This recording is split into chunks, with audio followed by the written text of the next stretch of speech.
Good morning, Boo, Raptor freaks. The temperature outside says minus 30 Celsius. Wow. There is a polar vortex over North America right now. And what we call this is We the North, baby. And it does go to Portland, Oregon. And it does win basketball games. Yeah. Ha ha ha. The Raptors now have won the road trip out west, winning more games than they can lose, losing the first game of the trip to the Lakers.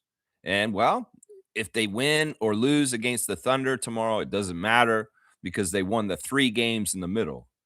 A little swing up the West Coast. Finished it. In some ways, I got to say thank you to Eric Spoelstra and Heat Culture. But also at the same time, I was like, look, this is something funny that the NBA schedule makers didn't realize they were doing with what happened with the back-to-backs for all these teams we played this week. It's amazing. Because seriously, Miami and Toronto are 2 of the hardest playing teams in the league. I mean, I don't totally know what exactly is going on with Miami, but I know their culture and their reputation. And then you get them, and then you get us right after them. Yeah, it's a 1-2 punch of the Eastern Conference. Also, I love the fact that we did this because there was some punk ass person came in here after the Denver Nuggets beat us earlier this month without Jokic, start talking trash about how the Western Conference is so much tougher than the East. And I mean, I won't disagree with that, but there's slight in the Eastern teams, like the Eastern teams ain't something that can do something to the Western teams. So it makes me feel good to see the Raptors do what they did to the Warriors, the Kings, and the Blazers this week. Because this is important, The Western Conference, Fred was complaining about this on Unguarded the other day. He was talking about this actually in his latest podcast about the trade deadline. He's saying, can we trade some of the superstars from the Western Conference to the Eastern Conference, please? It's so crazy, man. But yeah, great game last night. A team effort. I think that's the biggest thing right here. This is what Darko said last night after the game, is that we win when we have multiple people contributing in meaningful ways. And specifically to me, the thing that's been so great about the Raptors this year is the multifaceted ability to have multiple guys score 20 in the game. That's a big, huge part of why we won last night. If you think about it, having Brandon, Scotty, RJ, Emmanuel, Sandro, even Jakob when he's healthy, you have a certain amount of guys that can threaten to score 20. And if you get 3 of your guys regularly scoring 20, you're going to have a good chance to win. Because that's the thing. In the NBA, to win, you need talent to be able to score. And you need different people to score, to carry, to get the point total higher than the other team. And when you have multiple guys that are options and, different threats that can go get 20 any night, that's fantastic. And that's a big part of a lot of the winning this year for the Raptors. And it's amazing. We do it even with guys sitting out, like RJ just coming back last night. He didn't get one of the 20s last night, did he? He had a factor in winning, but, the other 3 did there. Brandon, Emmanuel, and Sandro got the 20s. So that's the thing, man. That's a sign of team effort, team win, team balance, and that's the way the game's supposed to be played. So yeah, wow, what a great game. It just was fun. In some ways, I was worried about the Trailblazers. I talked about it yesterday with their size, but there were a couple people missing. We didn't have to see Denny. We did not have to see Time Lord, which those are 2 players that are actually really skilled. And I know if Trailblazers fans are coming in here to watch this, I'll relent that, like, yeah, that game was not go exactly like that if your guys are there. And it would be way more competitive, and we would see something very interesting. But I really am impressed with how the Raptors now are withstanding the size problem that we've had in the past. The size problem in the past has been like an issue for years. And in some ways, even though Yak's been out, even though Colin's been out recently, we're fine. It's weird. It's so weird. I think it really is Scott. But man, What an amazing game. We got the stars of the game. We got the Instagram stories. We got a birthday. We got all the stuff we do on the channel. Let's do the reaction. We also got a G League game to talk about from last night also. So let's get into it. I'm going to start with the first comment of the day, which is usually from Trevor J, but it's James today. Raptor Freak James, good morning to you. Scotty with 6 blocks. Good chance he makes us all defensive team this year. Oh, he better. He better. Scotty has goals. Scotty has aspirations. And Scotty is doing the stuff to get those goals achieved, at least in my eyes. What was it Sandro said at the end of the game? He said, I believe Scotty Barnes is the defensive player of the year.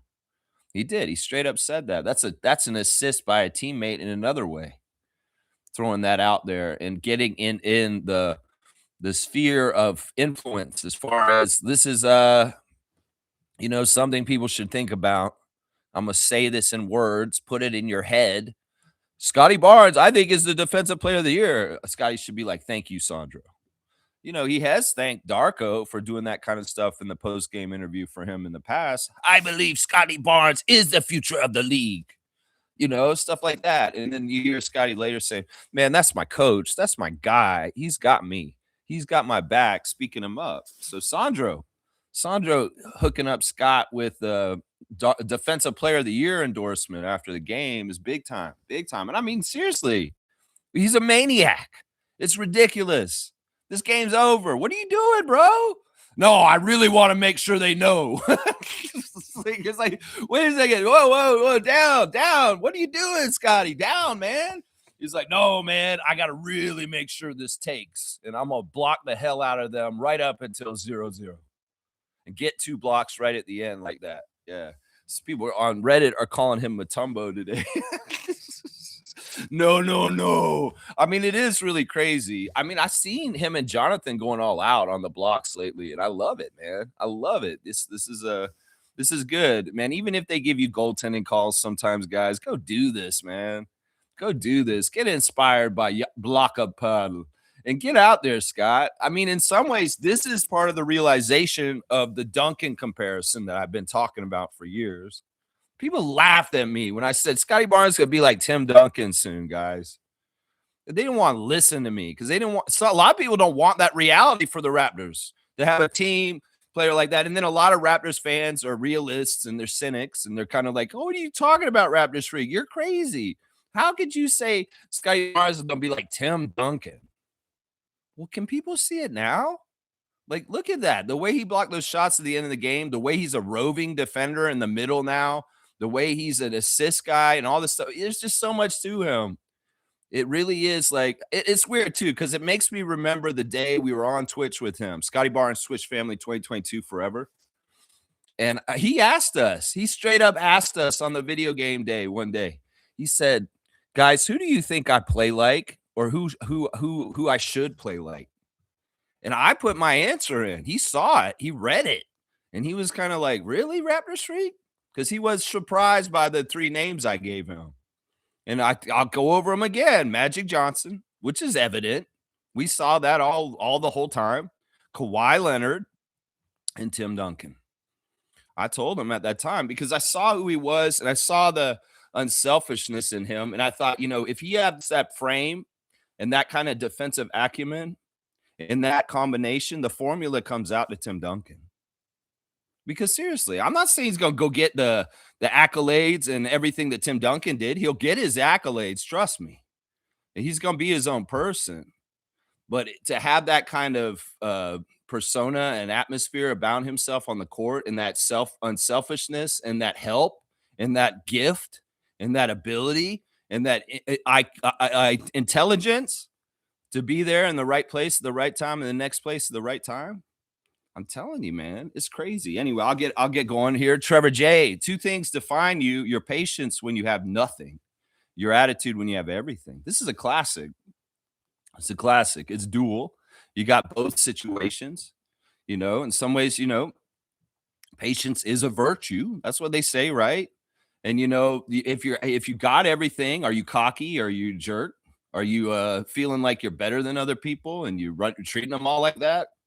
Yeah, these are very important gauges of how a person is, for sure. Trevor J, I appreciate your words of wisdom. Blessing to Jones family and all the Raptor Freak families out there. Man, we got people out in the world that are Raptor Freaks that are being discovered.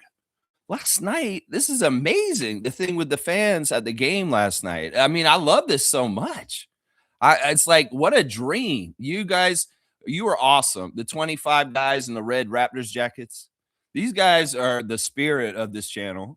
These guys are brethren and a part of, like, unofficially in any kind of way, they have our spirit. And I love this, man. And that's so amazing that they let them come into the back and celebrate with them after the game. That's just crazy good memories and cherish. You know, they live out in the West Coast and they don't get to see the Raptors as much. So to have that experience is just fantastic. And it's crazy. It's good for the players too, man. I'll tell you that right now. Because they love that energy, man. They love feeling that community and that feeling of, like, you know, the people are like with us and like, wow, this is something. You know, that I don't think that's ever happened in Raptors history where they let the fans come back in the back and celebrate with the team like that after they gave them the chain and they do the team photo and all that kind of stuff. Fantastic. What an amazing night for those fans. Those guys deserve it because that's the way they are. They cross the border and they go over there and they support our team on the West Coast. So yeah, West Coast chapter. You guys are awesome. And that, I mean, that just warmed my heart. You could see the joy on everybody's faces from those pictures last night. And from, you know, whoa, whoa, whoa, oh, oh, oh, that's right, man. I love that so much. It's so awesome, man. We see how we travel as a fan nation for sure. We travel. That's right. That's right. Trevor J saying Scotty crazy 2 blocks at the end of the game. That was crazy. I know he's a maniac. That's what I was saying at the end of the game. I'm like, Scotty is a maniac. Like, you don't have to do that, Scott. But yeah, he does. He does. Because in some ways it sets a tone. It shows the other guys, this is what we're doing here. And we're not fucking around. Even if the game's over. Like I said, let's send a message. Sweat the Portland Trailblazers for the year. Mess them up. Messed up the Warriors this week. Messed up the Blazers. We'll probably mess up the Kings the second time we play them and sweep them also by the end of the year. Yeah, we're sweeping a lot of teams this year on the down low in the season series. In some ways, that's one thing people ain't talking about with the Raptors right now. Maybe they should. Maybe they should. That's right. That's right. Yeah, Trevor's bringing it up. The Raptors invited all those fans in the jackets back to the locker room celebrations. Isn't that amazing, Trevor? It's kind of like, you know, the Raptors are such an amazing team and brand and just an idea of what they are that it is really like we have a whole bunch of people all over the place that really are like passionate about the team like us. We just haven't all connected in different ways, but we know like we share that passion and we recognize each other. I definitely recognize them. I mean, I was looking at the picture to see if I could see Tom Duke in that picture. I was like, man, Tom needs to be with these guys. Where's Tommy? Where is Tom, old producer of this channel? Because he seems like he should be running with these dudes. He should have one of those red jackets. My old friend Tom Duke. I love that man still. Seriously, he was such a, you know, he was really helpful to my channel for a long time. Seriously. Yeah, I feel like I was like trying to squint and look at the picture. Is Tom in there? It would have been awesome if he wasn't there, man. Seriously, it would have been awesome. I've been so happy for him, honestly. Honestly, Trevor's saying this. I like what I'm seeing from Quickly. He is so fast to get to the hoop and score. The thing about Quick is, all right, look, guys, everybody needs to shut up with him, man, because this guy is so valuable. He is so valuable. We forgot why he's valuable. Change of pace. The versatility in him is very good because, like, all right, last night he wasn't hitting the three exactly right. He's really relying on his speed right now, and he's very disciplined. He's not as chaotic right now, and he's doing a really good job of going from one spot to another spot very purposefully and very methodically, and in a way that's benefiting the team, right? A lot of the shots he's taking in the lane now and near the basket are very, very, very smart and just really good. And that's the thing, man. He's getting stats across the board that are helping the Raptors. And so, yeah, the other thing is, like you were saying last night, he's being aggressive.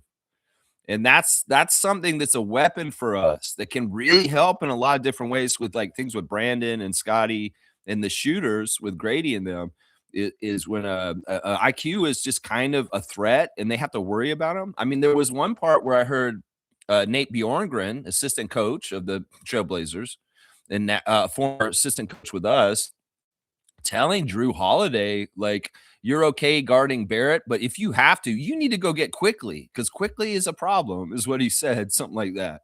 It's crazy, man. He's really, this is the thing, Raptors fans, watch him and understand that he's a mutative player, just like Scott. That's the one thing. Brandon's very set in what he is and what you should see him do and what you can expect of him. But some of these other guys on our team are a different kind of talent where what they're going to serve up on the platter for the night as far as their contribution to the game is going to change. The menu's going to change from night to night.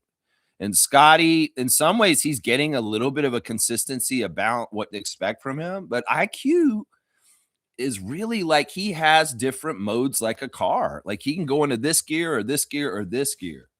And we have to understand that. And we can't gauge him on what you think, what gear he should be on at whatever night, because you're not in the game with him, seeing what's going on and him reacting in the moment and knowing what he should be doing and the direction that Darko's given him. So we need to allow Emmanuel to be the versatile variety of versions of him on the night by night given basis that's going to help us win the game that night. And that's the thing. One night he is going to have to jack up a lot of shots. And some people may call him a chucker and selfish and stuff. But that may be because he needs to carry part of the load for scoring to make sure that we get the total that will beat the other team. You know, that's important right there. That's important. Trevor J saying Indiana beat OKC last night. Wow. Wow. A little revenge. Little finals revenge. Tyrese did not travel with the team. He said he's not ready to go back there yet because of what happened to him in OKC. So he's traumatized. Well, that seems stupid. You should have faced your fears, Halliburton, and maybe you would have gotten some healing from seeing your team beat them on the home court. Well, Siakam's like this, man. You know, that may be something that was passed to him from Lowry and DeRozan and leadership, that young crew like him and Norman and Freddie. There's a credo, man. If you owe a team something, you go get them. And Siakam, in some ways, losing the game 7 in the finals last year, well, they have a lot of get up to go. And it's not just the team, it's the coach, too. Rick Carlisle is really going to want to beat Oklahoma City like this because in some ways, yeah, in some ways you want to feel that better. So that's great news. I'm glad that the Pacers beat OKC. Let's hope we can beat them on Sunday tomorrow. Yeah, we're playing the champs tomorrow. That's going to be a big one right there. Woo-wee! SGA versus the Toronto Raptors. That's always a fun ticket right there. That's right. Naco the Nachos here. Good morning to my friend Gerald. How are you this morning, sir? We're getting to the point where a lot of y'all are going to owe Grady an apology. Yeah, you know what? I'll apologize to Grady. That's been the whole point. My part of things is to motivate. And in some ways, I'm like, bro, do you even belong in the NBA sometimes this year? Yes, he did have a good game last night. And we'll break it down a bit. We'll talk about it. I think the biggest thing that I love that Grady said last night after the game was that he's getting his rhythm from the defensive end now. That he was, you know, in some ways he's learned in this year that he can't try and get his rhythm from his shots. Like he can't try and figure out, like, come into the game and just start shooting and find his rhythm. He's realizing that he has to do things on the defensive end and find a way to get his game going from a rhythm off of other aspects of the game. And in some ways, that's new to him. This is part of the adjustment for him this year, that he kind of let the cat out of the bag on that. Once again, in some ways, with Grady's outside three being cold and messed up, everything he does otherwise, as far as movement and cuts, and also like even like sometimes if he gets the ball on the outside, the move isn't for him to try and sidestep and take the three. It's for him to drive or do something, because what was he doing last year when he was starting a lot was he would get into mid-range spaces and he would do turnarounds and do little fadeaways, jump shots sometimes. And we haven't seen a whole lot of those kind of things this year. I think a lot of it is really that like the spacing of the floor is so much different with Brandon on the team. And, you know, RJ and Grady were able to maneuver with each other last year, but this year it's a little bit different. And the priority list of players and who's getting fed the ball is a lot different. So Grady's opportunities are thinner and just not there. But yeah, you know what? I'll take an apology for him if we can get to that point this year. And yes, he had a great game last night. He's one of the stars of the game. And he has been getting more good games together lately, which is fantastic. We need him to head in this direction and continue to do better and better. That's how I feel about it. That's right. That's right. Giannis is out, is what they're saying. Okay, Giannis is out another 4 to 6 weeks with a right calf strain. In some ways, that's a good thing. That's a good thing. Let them do whatever they're going to do. Let him rest. Let him go hang out with his kids. It's a disaster this season already. What are they worried about? Maybe they just want to get good draft position. That's all good. It's not that they're tanking. It's just the man's hurt. He's going to be out. Don't rush back. This season's a wash, Milwaukee. He's getting frustrated being around it and stuff. In some ways being a little detached from it.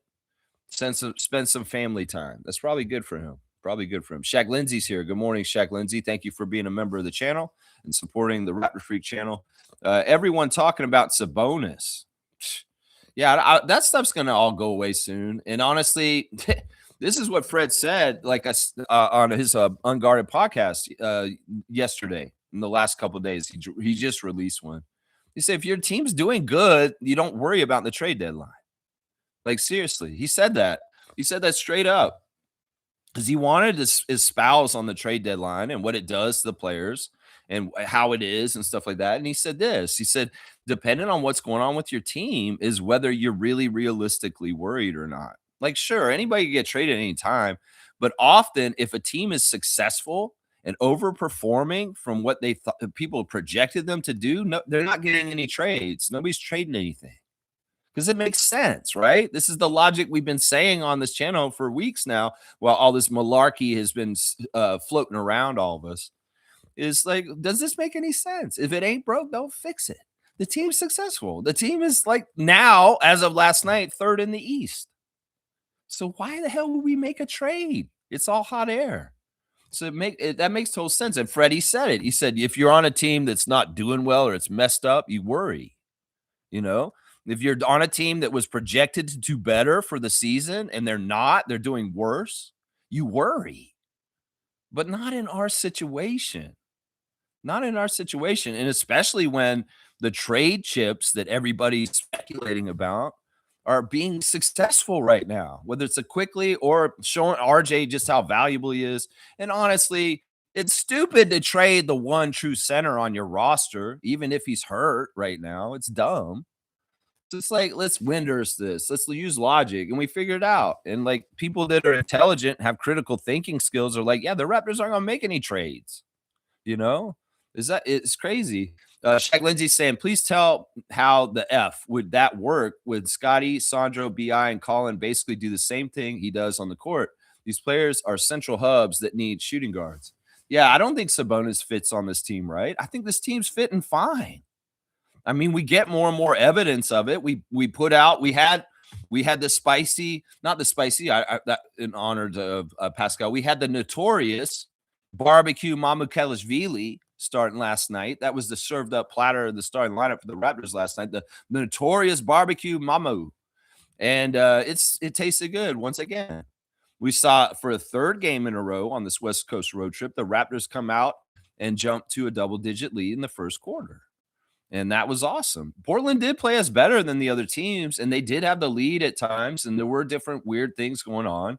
But once again, the Raptors showed mettle and adaptability and adjustment and good coaching, and we took it home. We showed proclivity to be the more experienced, veteran, executing team at the end of the game, with people like Brandon Ingram showing up and being a big gun when we really need it to carry right at the end.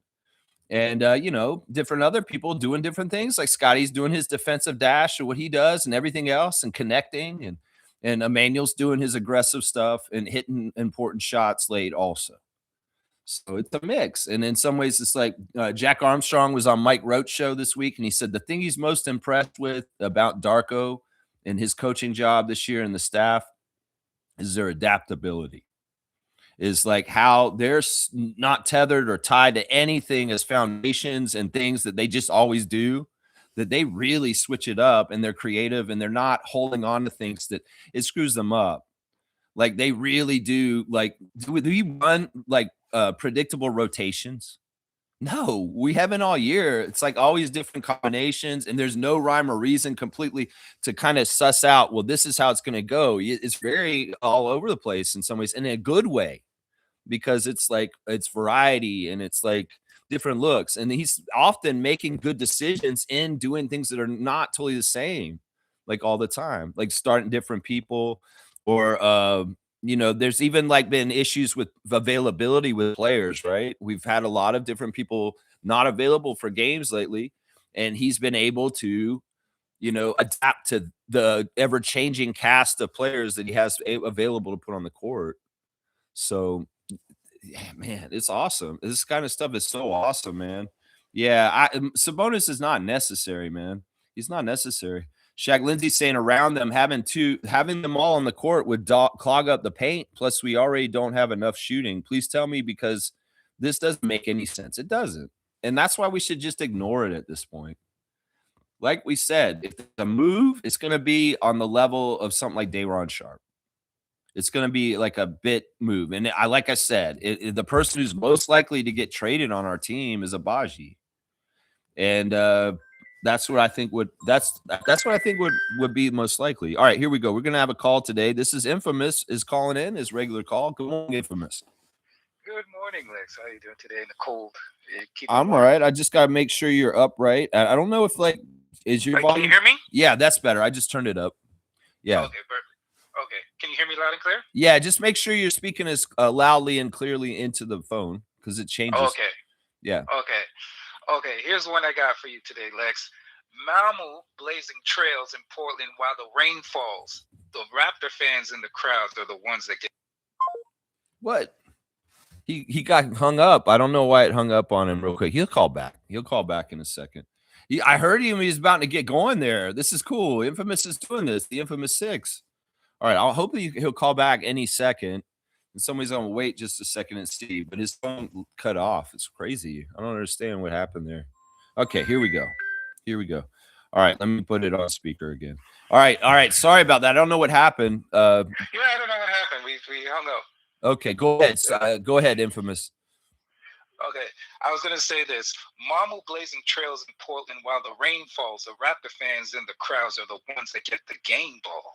Wow. Mamu got that chain, but wow. I agree, man.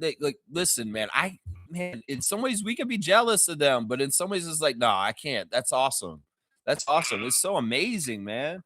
They couldn't do that probably in Toronto regularly. It's got to be a special thing on the road that's impromptu or something like that, because in some ways they do have to think about a lot of security things for the team and stuff like that. But yeah, the security, you got to watch out. Yeah, security and all that kind of stuff. It's not, yeah. So let me get into the meat and potatoes. Another professional win, I got to say. Great professional win by the team today. Great team effort. There was, we had 7 players in double figures? 7? I think it was 6. Or no, wait, what? Okay. Yeah, it was 7. It was all 7. 5 starters and then O'Shea and Grady. Yeah. Yeah. Say 7 players in double figures. Mamu was a plus 25. He played a great game. Quickly played a great game. You notice the haters are not saying nothing now. They're quiet like a church mouse.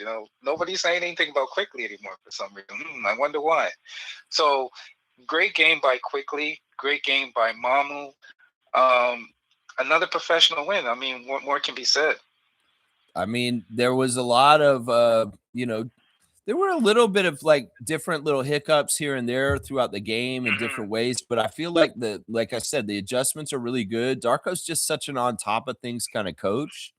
Correct. And the other thing that really is a difference for the Raptors compared to a lot of other teams is our acumen, our intelligence, and our level of kind of being basketball nerds is high. I've been saying this for a couple of years. The Raptors and Bobby Webster, Masai before, have been attracting basketball nerds. Like Scotty is a huge nerd for basketball. Emmanuel's a huge nerd for basketball. RJ loves basketball. The passion RJ has for basketball and the way he looks at it is very like a religious kind of thing. And then like you got Brandon, who's absolutely a gym rat and a basketball nerd. Freddie was talking about this on his podcast, and I know I can bring up Fred a lot, but it's because he's really just been such a voice of truth about the NBA. He said that, and this is the DeRozan code argument. He said there's so many guys in this league right now that are only in this league because they're tall. He said that straight up in the last show that came out yesterday. And that a lot of these guys don't care about basketball. They're just in the league because they have the talent of being tall. So they don't have DeRozan code. And I feel like if you don't get guys like the way we do that are very intelligent and smart about how they play, and you don't get guys that do the play the game for the right reasons, you get a muddle. You get a group that maybe is not as talented or desiring or something like that. And in some ways, that could be like a Trailblazers team. You know what I'm saying? Like you may have a little bit more guys that are kind of questionable about their whole purpose and what they're doing in the NBA. And that leads into my next point, Lex. I'm glad you brought that up. Klingham, it shows you, this game actually shows me why the Raptors are taking their time in getting a center. Because here's the thing, Klingham, he's tall, he's strong, but here's the thing, there's certain things, but he's a little bit slow. He's a little bit slow. He has a tough time keeping up. If you notice him getting back into the fray when they go back on our transition, he's tough. He struggles with that. Yeah. And here's the thing, for a Raptors center, we need a guy that's going to keep up with the team. We need a guy that's going to be strong. We're going to need a guy that's mobile and a guy that's multifaceted in which he can step out and hit the three. And the people are going to say, okay, well, wait a minute. Yak doesn't step out here. But here's the thing. Yak is versatile enough that he can close out on a three-point shooter. You know what I'm saying? Yeah. Like he has that versatility. So we gotta take our time. It's not just any big. People say, oh, just go get a 7-footer and just put him out there. It doesn't work that way. And that may be part of the things with Bamba did not work out because this is the thing. These bigs, they have to be able to get up and down the floor like you're talking about with Klingon, and then they also got to be able to switch. And this is the thing we're doing so many years, these couple years, is a switchable defense. Where that is a factor with things too, with and it is starting to make more sense, even though it doesn't totally feel like it makes sense why we don't have any centers, why Bobby Webster and Masai before would not invest big contracts and big guys, because in the past maybe they got burned on the usability of the big guy with the big huge part of the salary cap. And in some ways, they don't want to invest because, in some ways, paying for bigs is expensive. And if you have a certain amount of your cap tied up in them and they are getting left behind, or they're having to be sitting out because of coaching strategies where the other coach is exploiting that, like we just did last night to them. Yes, yeah. You know what it is, Lex? You need a center. You need a center similar to Mamu, because Mamu can play at least three positions. He can play the small forward, he can play the power forward, and he can play the center. So you need that versatility if you want to run with this team. Because if you notice, those leak outs that we do, amazing. I mean, those leak outs is part of our DNA now. Like, as soon as you grab the ball, we're looking up, we're looking down the court to see who's leaking out. Right. And we capitalize on that so often throughout this game. And here's the thing, I'll just transition to another point. Scotty is leveling up. His footwork is getting better. I think the next step in his evolution, and this will take time, and maybe this will be further down in the future, is that transition three. That transition three where he could just come down and just, instead of loading up, he takes time to load up to hit that three, he just comes down and just pops it. Yeah, I don't really want him to practice that. I don't like that shot. I feel like that shot is like reserved for guards. I mean, he's going to do it from time to time, but I've always way off in the future. I feel like it's such a lazy shot, though, and in some ways it's not good for the league. Like the transition three bugs me. If Quickly does it because the way he does things is fine, but when Scott has done transition threes in the past, I've hated it so much. And it's really not the kind of place I want him to be.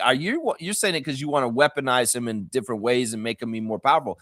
I think it's Yes. what's the waste of that? If he has the ability, if he's coming down the court with the ball, he needs to keep going towards the lane and just barrel through it No, instead of, yeah, I agree with that. Yeah. you know, because in some ways, I'm not a big fan of that idea, just to be honest.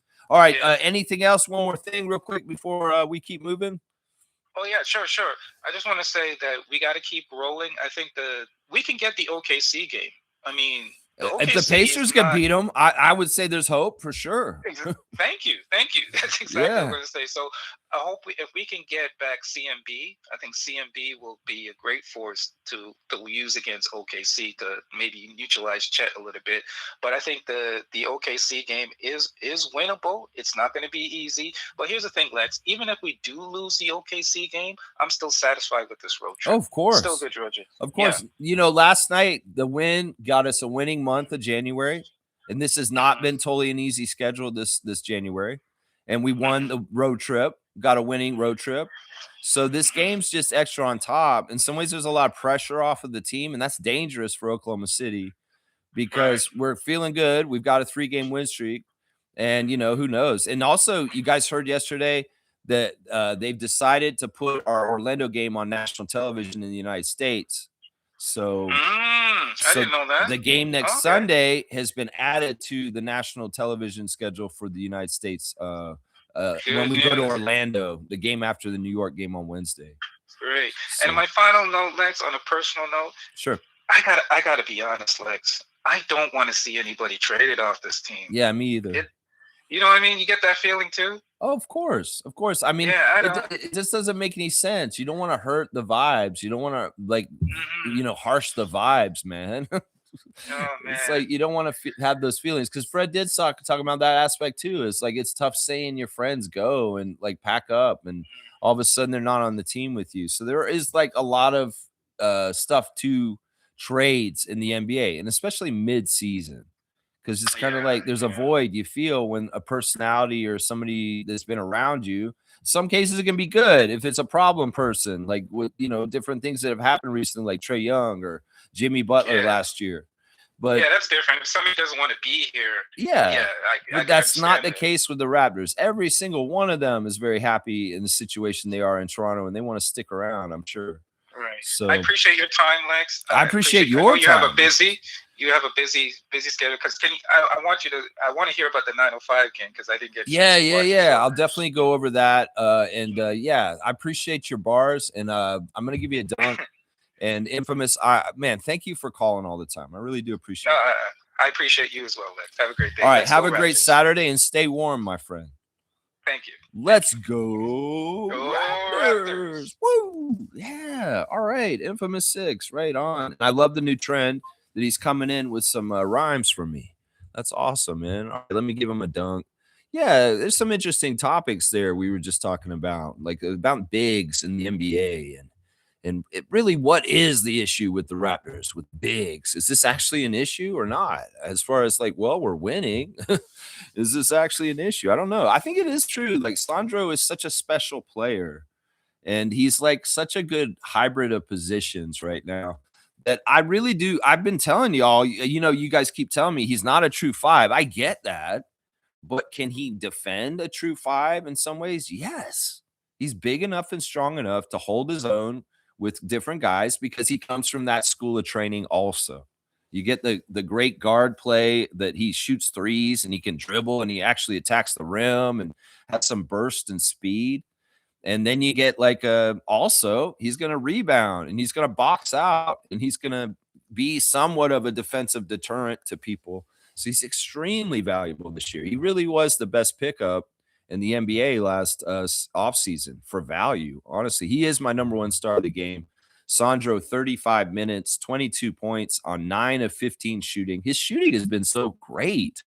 And Josh Lewenberg had a stat after the game talking about how many 20-point games Sandro's had in his career. And he hasn't had a whole lot of them. And he's had like 3 in the last 7 games, guys, for the Raptors. So he really is developing and becoming a whole new level of NBA player. And he's definitely going to opt out of his contract in the summer. And hopefully we'll be able to figure out something that lines up with things so we can keep him. But there's no telling on that. I feel like he's very, very valuable. 3 for 6 from 3, 1 of 2 at the free throw line, 6 rebounds, 4 assists, and 2 turnovers, 1 steal. The plus 25 that infamous quoted on the phone call. Yeah, he was the highest plus minus on the Raptors. The second star of the game for me last night was Emmanuel. I just feel like Emmanuel's been, in some ways, like Scotty, a glue guy, a guy who's kind of keeping things connected, keeping direction on pace, and just showing leadership in different ways, whether it's making shots in clutch times or even just like being aggressive early to get the Raptors on the board and scoring well. 34 minutes for quickly 20 points on 9 of 15 shooting. You can't knock him for shooting bad. He shot 9 of 15, y'all. 2 of 4 from 3. He didn't even take a lot of threes. That's the thing. He's getting points inside. He didn't take a single free throw, and he got 20 points last night. 8 rebounds, 7 assists. So a 28-7 from our point guard. That's like a fat lever line from the 80s, guys. Lafayette Lever, Denver Nuggets. That's like his line, 28-7. Because Fat Lever will go and get 8 rebounds. He used to be such an anomaly back then. And that's the thing. Emmanuel's not the biggest dude. And he went and got 8 rebounds, y'all. Come on now. 1 turnover, 2 steals, and a plus 9. Yeah. Yeah, what's not to like about what Emmanuel's doing, guys? Ain't nothing broke there. Brandon Ingram is my third star. He is absolutely essential for keeping things running smooth with the smooth shot and the smooth moves. The thing that I'm really liking with Brandon is he is taking care of the ball a bit better. He did have 2 turnovers last night, but 35 minutes for BI, 20 points, 7 of 15 shooting, 1 of 5 from 3, 5 of 7 at the free throw line, 7 rebounds, 3 assists, 2 turnovers, 2 steals, and a block, a plus 11.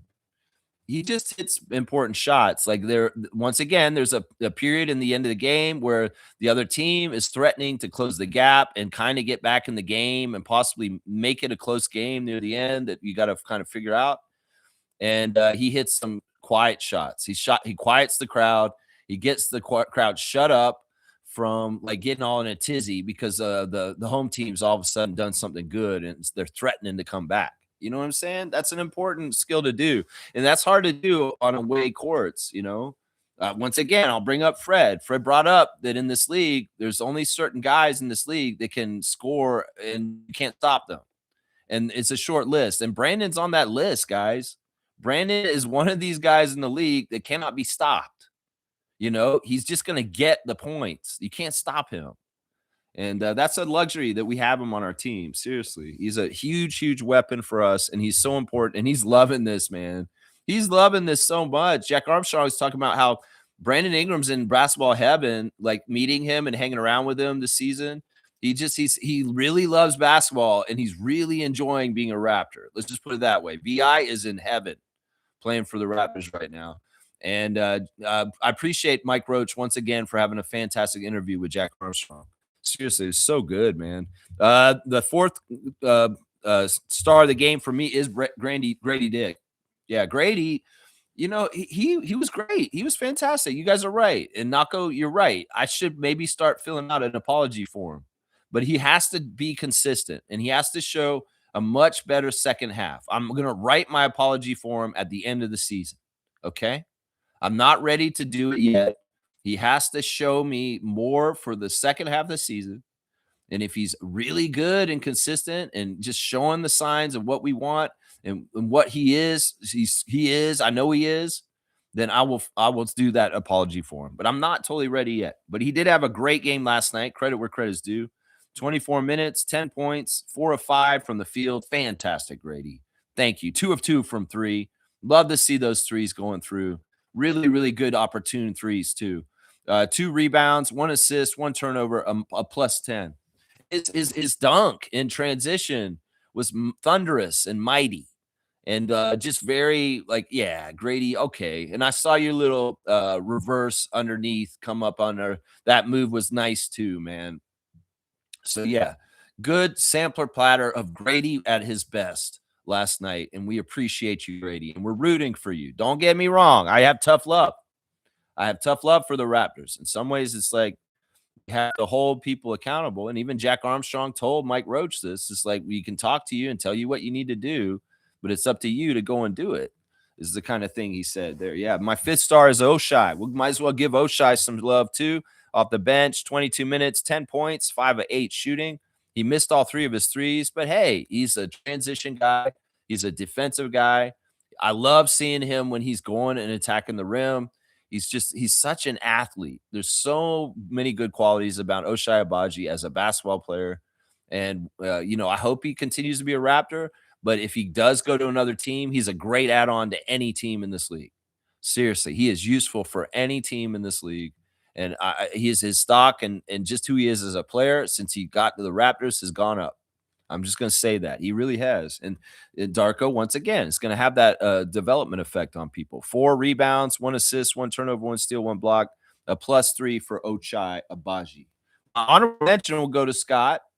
In some ways, Scotty had a fantastic game. Scotty had a great game. But in some ways, I'm just also like, yeah, Scotty, but this isn't a huge game by you, is it? No, 35 minutes, 15 points for Scotty Barnes, 6 of 15 shooting, 0 for 2 from 3, 3 of 4 at the free throw line, 9 rebounds, 4 assists, 4 turnovers, 6 blocks.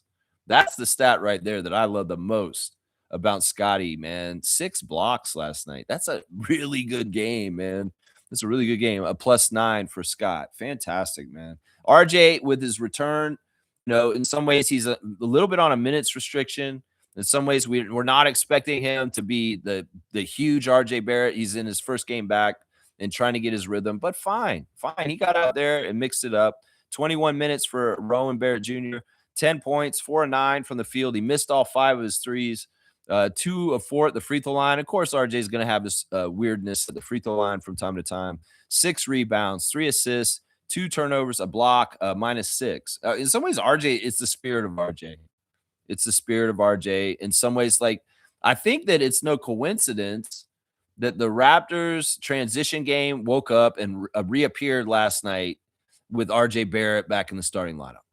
I think that's no coincidence because he really does look up the floor fast. He gets up the floor fast. And when Scotty's out there with him, the synergy between Barnes and Barrett about speeding that ball up to go back the other way. And then you add quickly, he's like putting the gas on too.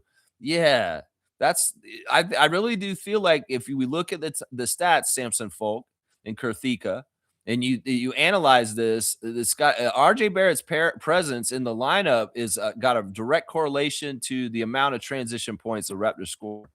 I'm telling you right now, there is a direct correlation. Jamison Battle hit his 3, which is awesome. 9 minutes, he's out there, he hit 1 3, and he got a turnover. He was a +2.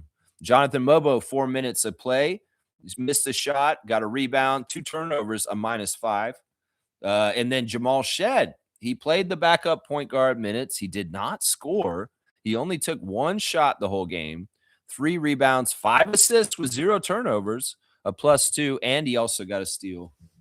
Yeah, Shed in some ways, there's going to be nights where, the playmaking will be the primary playmaker will be Emmanuel, and then maybe the secondary playmakers are Scotty and RJ.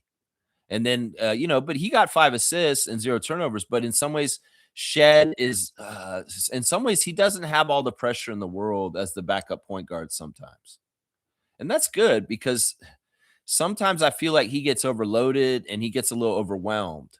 And in some ways, if we can keep Shed in a potent, like very high quality usage, and as he gets more used to the NBA over his career, he can expand that role. That's probably better. Because I feel like a lot of people have really jumped the gun on how they look at Shed and how much they think he's ready to take on. And, he didn't score at all last night, but he was a traditional point guard and got 5 assists to 0 turnovers, which is fantastic. Fantastic. No 2 ways last night. No AJ or Elijah. The other side, I'm going to give some credit, man, to the veteran, the 2-time NBA champion, Drew Holiday. He was fantastic last night. He was a joy to actually watch. He's such a good citizen and a good person in life and in the NBA. And you know what? I can't hate on Drew Holiday because he's just a badass. He's a good person, man. 21 points for him in 22 minutes, 9 of 14, 3 of 6 from the field, 7 assists with 1 turnover. Yeah, Drew is a badass. And the Blazers are hoping that he'll get going even more for the stretch run this season because he's been hurt a bit this year and he hasn't been totally available for them yet. But man, salute to Drew Holiday, man. You got a fan in this Raptors freak here. Seriously, our guy, Canadian Shaden Sharp, got out there and dropped the 21 points for him on 10 of 23 shooting, 1 of 6, 7 rebounds, 4 assists, 3 turnovers, and a steal. Josh Lewinberg tweet Blue Skies saying last night that he's noticing that Shaden Sharp has made a jump in his talent and his play, and that wow, he's projecting. What does this mean for Team Canada? Yeah, I love to hear the talent of the young Canadians in the NBA is elevating their game to new levels, and let's see how they look when they come back together for Coach Hubert. Yeah. Team Canada, more Shaden Sharp, progressing. Zach Edey, get healthy is what I'm saying right now. Zach Edey, get healthy, my guy. But yeah, interesting crew. It was a different kind of rotation for the Blazers last night. It doesn't seem like Nate Bjorngren's coaching that team. I feel like Nate Bjorngren's like coaching that team right now. He's all over the place with sidelines and stuff. Of course, he was like that for us with Nick. He was always like running the team for Nick. It's crazy, man. Yeah, let's see. All right. Shaq Lindsay saying we're winning. Stop messing with our minds with these trade rumors. That's right. Just tune it out. Plus, we need a center, and Sabonis is not the center we need. Yeah, I'll agree with that too. He's too expensive. That's the biggest reason why I don't like him. Shaq Lindsay saying you need players to complement what you already have, not interfere or disrupt it. I completely agree with that philosophy. I feel like that philosophy is smart because that's part of the problem with the NBA. People move stuff too quickly and they mess stuff up when they actually have kind of the right combination already. And I feel like we got a good combination right now. That's what we're saying right now. Trevor's saying, can we stop talking about trade talks? Who should go and who should come? Let's stop until the front office made a decision. So annoying now. Yeah, this is what I'm saying. Boycott the content makers that are doing this shit. Stop clicking on it. Like even and William Liu and Alex Wong have this thing that came out that's saying, are the Raptors willing to trade RJ Barrett? And it's clickbait. It's just like a question mark. And I'm like, even though like their official stance on the show is very against trading RJ, they're enticing people to come and click on their show by like, in some ways it's rage bait. Like I'm a fan of the Raptors and I love RJ and I don't want them to trade RJ. So I see a Hello and Welcome podcast with that title and I'm like, oh, what the fuck are they talking about? I want to come in there and see what they're saying. It's just to get more clicks. I hate that shit. It's so gimmicky. Now, I know I've done it on this channel just for fun, just to be like parodying it, but I don't seriously try and employ clickbait engagement. And the danger of it is that some people are lazy. So not everybody's going to listen to me for 2 hours. They just want to get the 5-minute little reel clip, and they don't even click in to hear the whole comment. And, if you only see that title from Hello and Welcome, you start thinking that maybe, wow, you start thinking more about trading RJ. And I just don't even want to put that out there. I don't want to put that energy out. I don't even want to utter it from my mouth. Like I want to divorce the words Rowan Barrett Jr. in that word that starts with a T. That's why are we even putting this anywhere near into existence by speaking of it? William Liu and Alex Wong. That's what my opinion is of that kind of content. There's a lot of Raptors content makers that are clickbaity and they just utilize the trade deadline to make up a bunch of sensationalist bullshit. That's absolutely a waste of time if you really think about the logical reasoning of the roster build and what's going on with the team right now. They just want clicks and engagement. They put that shit out there, Shaq Lindsay saying, Trevor, you have to speak truth to the noise and it's bullshit. That's right. And that's what we're trying to do here today. It's like, look, we could talk about this game. We can analyze the box score like I just did. We don't need to do all this trade malarkey, do we? No. And that 4 years I've been doing this show, and I've tried not to center around trade bullshit the whole entire time. So if there's an oasis of that in Raptors content, well, it's a Raptor Free channel. If you don't enjoy it just like we don't here already. Yeah, Stargate's saying good morning. Good morning to you, Stargate. You rise to a higher level of consciousness by taking your attention away from your present limitations and placing it upon that which you desire to be. Love that. Yeah, aim higher and visualize the future you that you want to see. Yeah, you can do it. You can create that. You can, what is that Bruce Lee quote? It said, never speak ill of yourself because words are magic. You know what I'm saying? Man, I love this. All right, this is a new segment. Obviously, Stargate's come in with another quote today. I love it. This is Neville Goddard today. Thank you, Stargate, for the quote of the day. I like this. I like this. Take your attention away from your present limitation and place it upon that which you desire to be. Good stuff, man. Shaq Lindsay saying the reason why I'm talking about it is because the noise was getting louder, and usually I would tune it out, but I said this time, let me just analyze this. Well, I did, and it just doesn't make any sense. And that's the right thing to do, Shaq Lindsay. And I'm just saying, like, I'm on this mode now for this time of year, like this from now on. I'm just like, who cares? We know that this is going to come because of social media and the new era we're in, Twitter and all this other crap, Reddit, Facebook. There's just going to be so many people with opinions. And in some ways, like I said, it's been used to weaponize, to stress test NBA rosters and the players, if they can handle this kind of scrutiny and this over talking about bullshit and all this kind of stuff. If you're a paranoid person, you start thinking, well, what do you mean? They're talking about trading me all over the place on Reddit. If you're a player, that's why you don't look at that.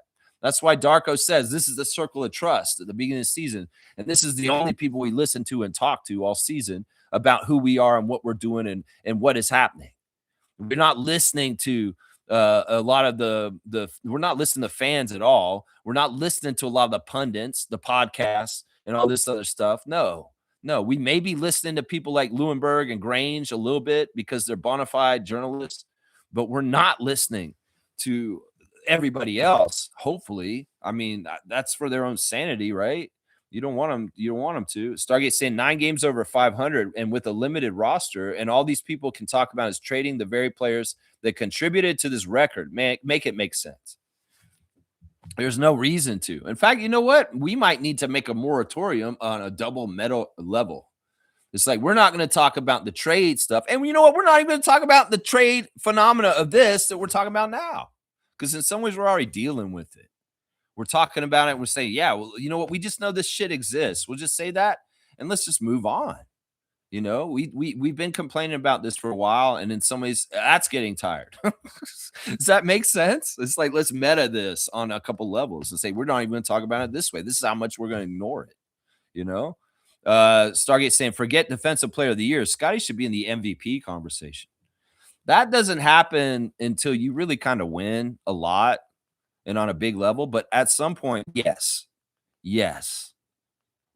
This guy's that kind of level. You know, Jack Armstrong's forecasting that Scotty Barnes is going to be a top 10 player very soon. Because this is the thing, it's consistency, right? And that's what Fred talked about this week too. I know I'm alluding to these two podcasts a lot, but they're very good.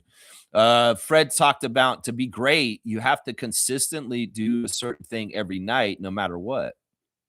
And if Scott can do that, that's the whole key to greatness, is on a night-by-night basis. You pencil him in for this contribution, and this is what he does to try and win the game for the Toronto Raptors. That's when he becomes greatness, is when it's every night and consistency, just like Michael Jordan used to, just like Kobe used to.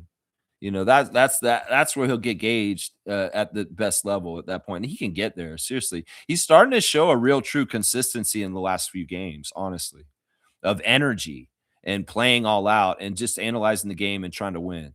You know, he's showing some really interesting stuff. Kareem's here. Good morning, Kareem. Fuck the trade season. Get a serviceable backup center and keep money to sign Mamu. I don't mind that strategy. That sounds sensible.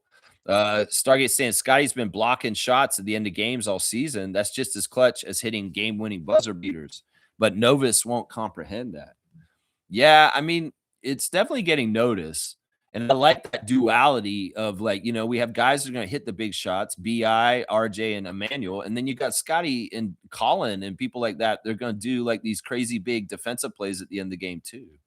So we got a couple of, sometimes teams don't have that duality. It's like, oh, we got Dame time. We're going to do it with the threes, and Dame's going to hit the shots, you know, in Portland. Or, you know, maybe you have like a kind of closer guy like a Bill Russell or a Tim Duncan in the defensive kind of mold like Scotty Barnes. You know, there's something about team defense and being a defensive player that can impact a win for a game with a big play right at the end where it matters really big time. Yeah, there's something about that. Yeah, Kesper's saying I look like I'm on an Arctic expedition this morning. Yeah, man. I took this picture of my thermometer outside. It says -30 outside. It's crazy, man. I have to be honest too, because it's so cold and I'm still kind of tired from the West Coast trip. I smoked a big fat fatty before the show today. So I'm a little bit like I don't normally smoke before the show, but I decided, man, it's like so weirdly cold out and I want to be loose and fun. So I may be a little bit weirder today just because I did smoke out before the show. Stargate saying Portland always has tons of Raptors fans in their arena when the Raptors play them. Yeah, it's amazing. It's amazing. I go on Reddit and I see them talking about these guys, and there's like other Raptor fans on Reddit saying, "Yeah, we saw those other Raptors fans across there. Those guys are awesome." And I'm like, "Wait, your other Raptor fans are just in the arena there?" Yeah, they're everywhere.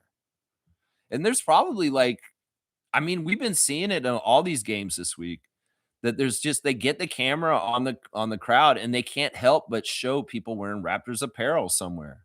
And some arenas and in games, they're trying not to show people on the road wearing Raptors gear, but they can't help and you see them anyway. It's amazing. We really do have a crazy fan base that is very passionate and just so man, it just is. I'm so proud of it. Like seriously, this is so different than like the early 5 years of expansion. This is even different than like the Vince era and stuff like that because that was kind of just opening up the eyes to Toronto as a team. But now, like at this point, it's like we do have a culture and it travels, and there's so many Raptor freaks and so many Raptor fans all over the place now. And man, last night, yeah, we get a home advantage. It's like Trevor Jay's going to all these games on the road, and we have our fans training "Let's Go Raptors" in other people's arenas. It used to be we just took over Detroit. We go across the border at Windsor and take over Detroit's Little Caesars Arena. Gerald did it. Nako was going over there. But now it seems like we are everywhere. We're traveling to all 30 teams. And there's they should keep stats on the percentage of Raptors fans that are in places. You know, they say the Lakers are the most popular team in the world in the NBA. We may be challenging for that in the near future. With the way the US is going and the fact that it seems like we have fans like are everywhere. It's crazy, man. It is crazy. HC's here. Good to see the one defeated. Rise and shine. Try to stay up and failed. Woke up at 2 a.m. on the couch. Yeah, it was tough, man. I was fading too. And it was crazy too because the start of the game was a defensive slog.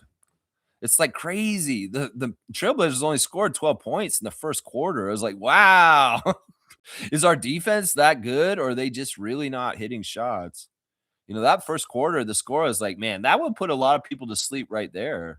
And you don't even make it into the game just because the game is like that. It's slogging and nobody's scoring. Nobody could hit any shots at the beginning of the game. It's crazy. Both teams were not shooting well to start the game. That's for sure. Both of them. Yeah, Kesper's saying, get off Twitter and Reddit, everyone. It's just extreme noise marketing that gets louder the more successful the raps get. Yeah, I'll agree with them to an extent on this. I've gotten off Twitter. I stopped using Twitter after Elon bought it. And I've moved away from Meta now. I do use Instagram still, but I've stopped using Facebook. And it's been good for my health. I am pivoting into Reddit a little bit, but that's in some ways it's like I do have some scrolling needs. I mean, it's like, you know, I'm strategic about my engagement with online stuff. But you're right. You're right. Get off these platforms. If it can help you, do it, man. Do it. Last night's game was a complete and strategic effort against a lot of size, along with great playmaking and shooting from a proven vet point guard. Yeah, Drew Holiday's fantastic, and there was a lot of size out there, but did we suffer for it? I mean, there were a couple moments where Klingon kind of dominated us a little bit, but he really wasn't like a huge factor to determine the game, which is where the problem comes when we get outsized by our true center. But if it's not utilized to the point where it's going to beat us, then we're fine, right? We're fine. James Caper's not too bad as the ref. I thought that the refs were pretty good last night. The challenge calls were right. And overall they were good. JT Orr is always a really good friendly ref, and he was very, very his normal self. Fantasy's a little weird sometimes, but he was okay. So yeah, they didn't get in the way of us winning. So, kudos to the ref crew, James Capers Jr. and his crew last night. They were pretty good. They're pretty good. Let's see. HC saying, I've been seeing that fan picture thing. How the hell did they get that access? That's wicked. Never seen a team do that. We set so many trends other teams follow and stand by for copycats. Yeah, I don't know if this will become a trend that's too often. NBA security is very thing, and it's just special. Like it kind of is a stage from the team photos and the vibes after game vibes of that. This is just another extension and expansion into a new thing. I don't think they'll do this very often. In some ways, it invites possible problems. And I think that if it's an unexpected one-time thing that's just magical and crazy, I could see that. But I don't know if in some ways you have to have that amount of crowd, and they have to be kind of wearing all matching jackets, I guess, and then recognized for that, or maybe they have an in, or who knows how that was finagled. Honestly, it's it's amazing, and you're right. I've never seen it before myself either. And who knows if somebody will copycat it? Who knows, man? Walter is here. Walter 10. Good morning. Thank you for the subscription. We can criticize quickly. He had a disappointing year. It's been a great last 2 weeks. Well, why do you want to criticize him? Who the fuck are you? Like, seriously, Walter, let me come down to your work. And if you don't do everything exactly perfect, I'll go ahead and tell you everything you're doing wrong. You want that kind of oversight? You want somebody to watch you with whatever you do in the world and just be up your ass, just micromanaging you, watching your every move? You didn't do that exactly right. You're wrong for that. You don't want to do that. So listen, bro, you don't work in a science lab. You don't got no microscope. So get him out of the petri dish and stop overanalyzing him. He's a basketball player, and basketball players fluctuate with their production and their shooting and different nights of what they do. And in some ways, you go ahead and be in your science lab with your smock and think you have the right to put him under a microscope. You go ahead. I'll tell you to go to the corner and pull the chain and take a chemical shower and cool your ass off. How about that? You say you can criticize quickly. Who the fuck are you to criticize Emmanuel quickly? That's right, Walter. I'll say that right there. All right, let's see what else you got to say. Stargate saying this: IQ has developed that Tony Parker floater in the lane. Yeah, it's a great weapon, and it's consistent right now, and that's a good thing. Walter's saying he falls asleep on defense. Oh my gosh. He got tunnel vision, got blown by, missed reads and rotation. I don't think we should trade him, but he's been disappointing for his price level. This guy has not watched my channel. He's does not understand the value of Emmanuel Quickly's contract will go up later as time goes on. The TV deals have changed, and the money's going to change next summer. And we locked him in on the old money deals. So you go ahead and be a casual, Walter, and not understand the salary cap and the expansion of it after Peacock and Amazon got involved, and not understand that the money's going to look totally different. You've been gaslighted by the media to believe that his contract is overblown and overpriced. You don't even fucking know that because you just took the words of the press that told you that. It's absolute horse crap. His contract's fine. It's going to be fair. And you're going to see in the next few years, it's actually a very good deal. And it's all going to be overblown bullshit right now. And people in the future will be like, why did all these people say this shit about Emmanuel? That's what you're going to get, Walter, right there. I'm going to tell you that right there. Yeah. Boston almost lost too. That's awesome. I love that. Yeah. We want Boston to lose. That's right. Grady, even though he's shot not dropping, he's been improved. I don't think that's true. Brady has not improved totally from last year. No, he's not. I don't think that's true. He has a 3-level scoring potential. He's been bad defensively, and he's always a threat. Defense has to respect him. Grady Dick? Okay, we're seeing a little bit of different things on here. He's not been bad defensively. It depends. He's being out there good, giving effort. He's getting after it. He's fine. but he's getting blown by people too, and he's getting out talented by people also. That happens too. Zach LaVine ate him for lunch just 2 days ago, a couple of days ago, really. Zach LaVine was eating him for lunch. He's always a threat. Defense has to respect him. I think people are not respecting him right now. I think that they're leaving him alone because they don't totally take him an account as a threat for hitting his shot right now. In some ways, the scout's out right now. Grady's cold. He's not shooting well. You can lay off of him. So, I mean, whatever. Stargate saying, Walter, you new around here, aren't you? Wrong chat to be in. You're about to get banned. I haven't given him a strike yet. I'll roast him. We can keep him around. We'll roast him a little bit. And he can find out the difference between a Raptor freak and a Raptor fan or a Raptor critic or a Raptors Nation person. He's like, I'm not allowed to comment. No, you're allowed to comment, but you're going to have to hear my response. And you're hearing it so far. And we'll keep going. Andrew's here. Good morning to Andrew. Raptors. Good morning. Thank you for the subscription. I don't want Sabonis. Me either, man. I'm with you. He can't shoot. He can't defend. He has a negative wingspan. That's an interesting dig on him. He has a negative wingspan. I feel like that's like somebody with like arms inside their body, right? He raises our floor, but I see it as a lateral move. I don't know. It's weird because one of the things I've heard recently, Andrew, is somebody saying, like, look at how Indiana got better after he left. You know, I don't know. I like Sabonis as a player, and a Lithuanian guy is cool. And, you know, I just, if he came to our team, I'd try and be like positive about it, but he's not necessary, and we don't really want him. I'm with Andrew. We don't need to do this. So it's like, but if he came here, I try and make it work with like talking about it. But I don't want this move. I'm with you. Nako saying, all things considered, we're overachieving. You could say that, yeah. I mean, the projections people had for the Raptors this year were not this. Most people. I did. I said it last July. The Raptors will be a top 4 Eastern team. You know, a lot of people laughed at me last year. Like, even Raptors fans laughed at me. They're like, Lex, what are you talking about? I'm being fucking serious. Brandon Ingram's going to add this much to our team. We're going to be a top 4 Eastern team. People didn't want to listen to me then. You know, some people are like, come on, Lex. They're a play-in team at best. Come on. That's what the media was telling y'all. And I was like, nah, I'm going to look at this with my own 2 eyes. And I'm going to see it from my own analytical basketball mind of watching basketball my whole life for 50 years and say, I think they're a top 4 team in the East. And so far I've been proven right because they're third now. They're third right now. That's right. G saying this. Walter, it's called being patient. Scotty came in as a defender and passer and had to work on his offense. Colin Murray-Boyles, too. No player possesses everything at once. I like G's steady comment here, talking about quickly.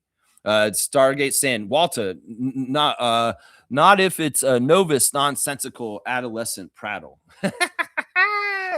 This is fun. I mean, we haven't had somebody step in and kind of do something like this in a while, and it's fun. It's fun sometimes to see. You guys have your own responses. I get mine in too. Let's see. G saying OG couldn't score and had to work on his shooting. Getting it all together takes time, and we as fans can criticize, of course, but also allow for them to fail forward. The traveling fans were amazing. Yeah, you know what? Somebody brought up the comparison of Grady to Norman Powell recently. That if you look at Norman Powell's stats versus Grady's third-year stats, his third-year stats, Norman Powell was right around what Grady's doing right now. And, you know, I know it's different kind of thing. Norman's a different build and a different kind of player in a lot of different ways than Grady. But some people are trying to make the case, like if Norman could expand his game and work hard and grind and get to this point where he is now with Miami and a probable all-star, that Grady Dick still has that path, even though it seems like this year is like very much been a challenge and like we're questioning whether he even belongs in the NBA, right? Sometimes, you know, let's see. Stargate saying 9 games over 500, and you guys are focusing on inconsequential issue. The team is winning, shorthanded at that. That's right. Keep a reality check going. Stargate saying also, if IQ's perceived disappointing play was of any significance, this team would be losing. This is the one thing, like there's been a disconnect most of the season between the fans and the media and their opinion of Emmanuel and what Darko and the team's opinion of him is. Like there's been often times where Grange and Lewinberg and Eric Kareen come into the press room and they're asking Darko about, well, what's going on with Emmanuel Darko? What's wrong with him right now? And Darko looks at them like they're fucking idiots. Like, what do you mean there's something wrong with Emmanuel? He's playing exactly how I'm asking him to do. It's just shots are not going in. He says shit like that to them. And it's like, we got to understand the media will put out bullshit. And then fans are like, oh, they said this and this is what it is. And then there's a reality within the team that isn't anything like that. Like you could ask Scotty in an interview, what do you feel about Emmanuel's play this year? He said, oh my gosh, Emmanuel's been so good for us this year. He's been doing everything right. He's an ultimate team player. I love playing with him. You know, this is the shit that Scotty would be saying. Why is there such a disconnect between you and Darko and Scotty, Walter? Like, why do you not get what the dudes who are working with Emmanuel up close to him get? Like, why is your opinion more important than Darko's or Scotty's? That's what I would say to that. I mean, there's a disconnect here. You guys are not vibing with the reality of what's on the floor with them and what's going in the team, in the huddle, and they're talking. And there's other people at home, they're saying, oh, he's been so bad this year. None of them have said Emmanuel's been bad this year. None of them. Because y'all's perception of what is bad and good in the NBA is wrong. And it's not even, it's like it's tainted by bullshit malarkey by the press and content creation and social media keyboard messages and people going off in science lab and shit and overanalyzing stuff. Emmanuel Quickley is a streak shooter to an extent, and he will go through periods where he might shoot 5 for 20 or something like that. So what? He's just like Fred. He has the big balls to hit the big shot at the end, and you need guys to do this stuff. Some nights they're not going to have it. And those are the nights y'all will get out your notes and take note and hold it against him later. Some nights he'll come out and have a historic night that nobody in the NBA has ever had against the Golden State Warriors and Steph Curry. Yeah. So this is the thing. You look at the potential of that like I do, then you understand who Emmanuel Quickley is. Because at any point, this dude can have a night like he did the other night when he dropped 40. It's just that you want to be like, oh, he's this and this at this time. Well, on the nights where he can't carry, he can't be exactly the best version of Quickley. Well, Scotty and Brandon and RJ and other guys will step up and take the place. That's the beauty of a team. You can't all be perfect every night, right? Can you be perfect every day at work, 5 days a week? Walter, can I come down there and analyze you? Come down there and analyze you? Oh, you didn't do this right. I'm not even going to speculate what job you do. I don't care. In some ways, I could say something to be funny, but it's not worth it. I'll just say, do we come down there to your job and do this to you? Seriously. Seriously. Who the fuck are you to tell Emmanuel Quickley how he's supposed to play? That's right. That's right. G's saying, would you be happy with no trade? Some bench players would have to leave to pay Mamu, it looks like, but play out the season and draft a big. I don't think Bobby's ever going to draft a big, guys. I seriously don't. At this point, if he would have drafted a big last year, if we really were going to try and draft a big to fix our problem. I think he's going to. I think he's going to continue to pick up bigs from around the league that are like near the end of their rookie contract or in their second contract because they're more proven commodities that can play in the league. And you bust out on centers way easier than any other position. And he can't afford to bust on draft picks. I think this is the philosophy. I'm starting to figure it out from him. Also saying Raptors front office always been great. I support whatever move they made. Now that's a great comment in the right direction. Trust in Masai, trust in Bobby, trust that these guys are going to do the right thing because they have a good track record. And you're exactly right on that, Walter. All right, there you go. You're getting on the good side again. Let's see. You like the bars? You like Infamous putting bars out? That was pretty cool too. Cool Cat is here. The coach, Cool Cat, is in the house. We miss you, Cool Cat. We don't see you as often. And I hope you've been doing fantastic. Just only good things for you. Good morning, Raptor Freak crew. Great dub for our young team. I was curious to see how we perform. Bravo. Shout out to our fans that traveled to Portland. Yeah, they're real ones. They're real ones.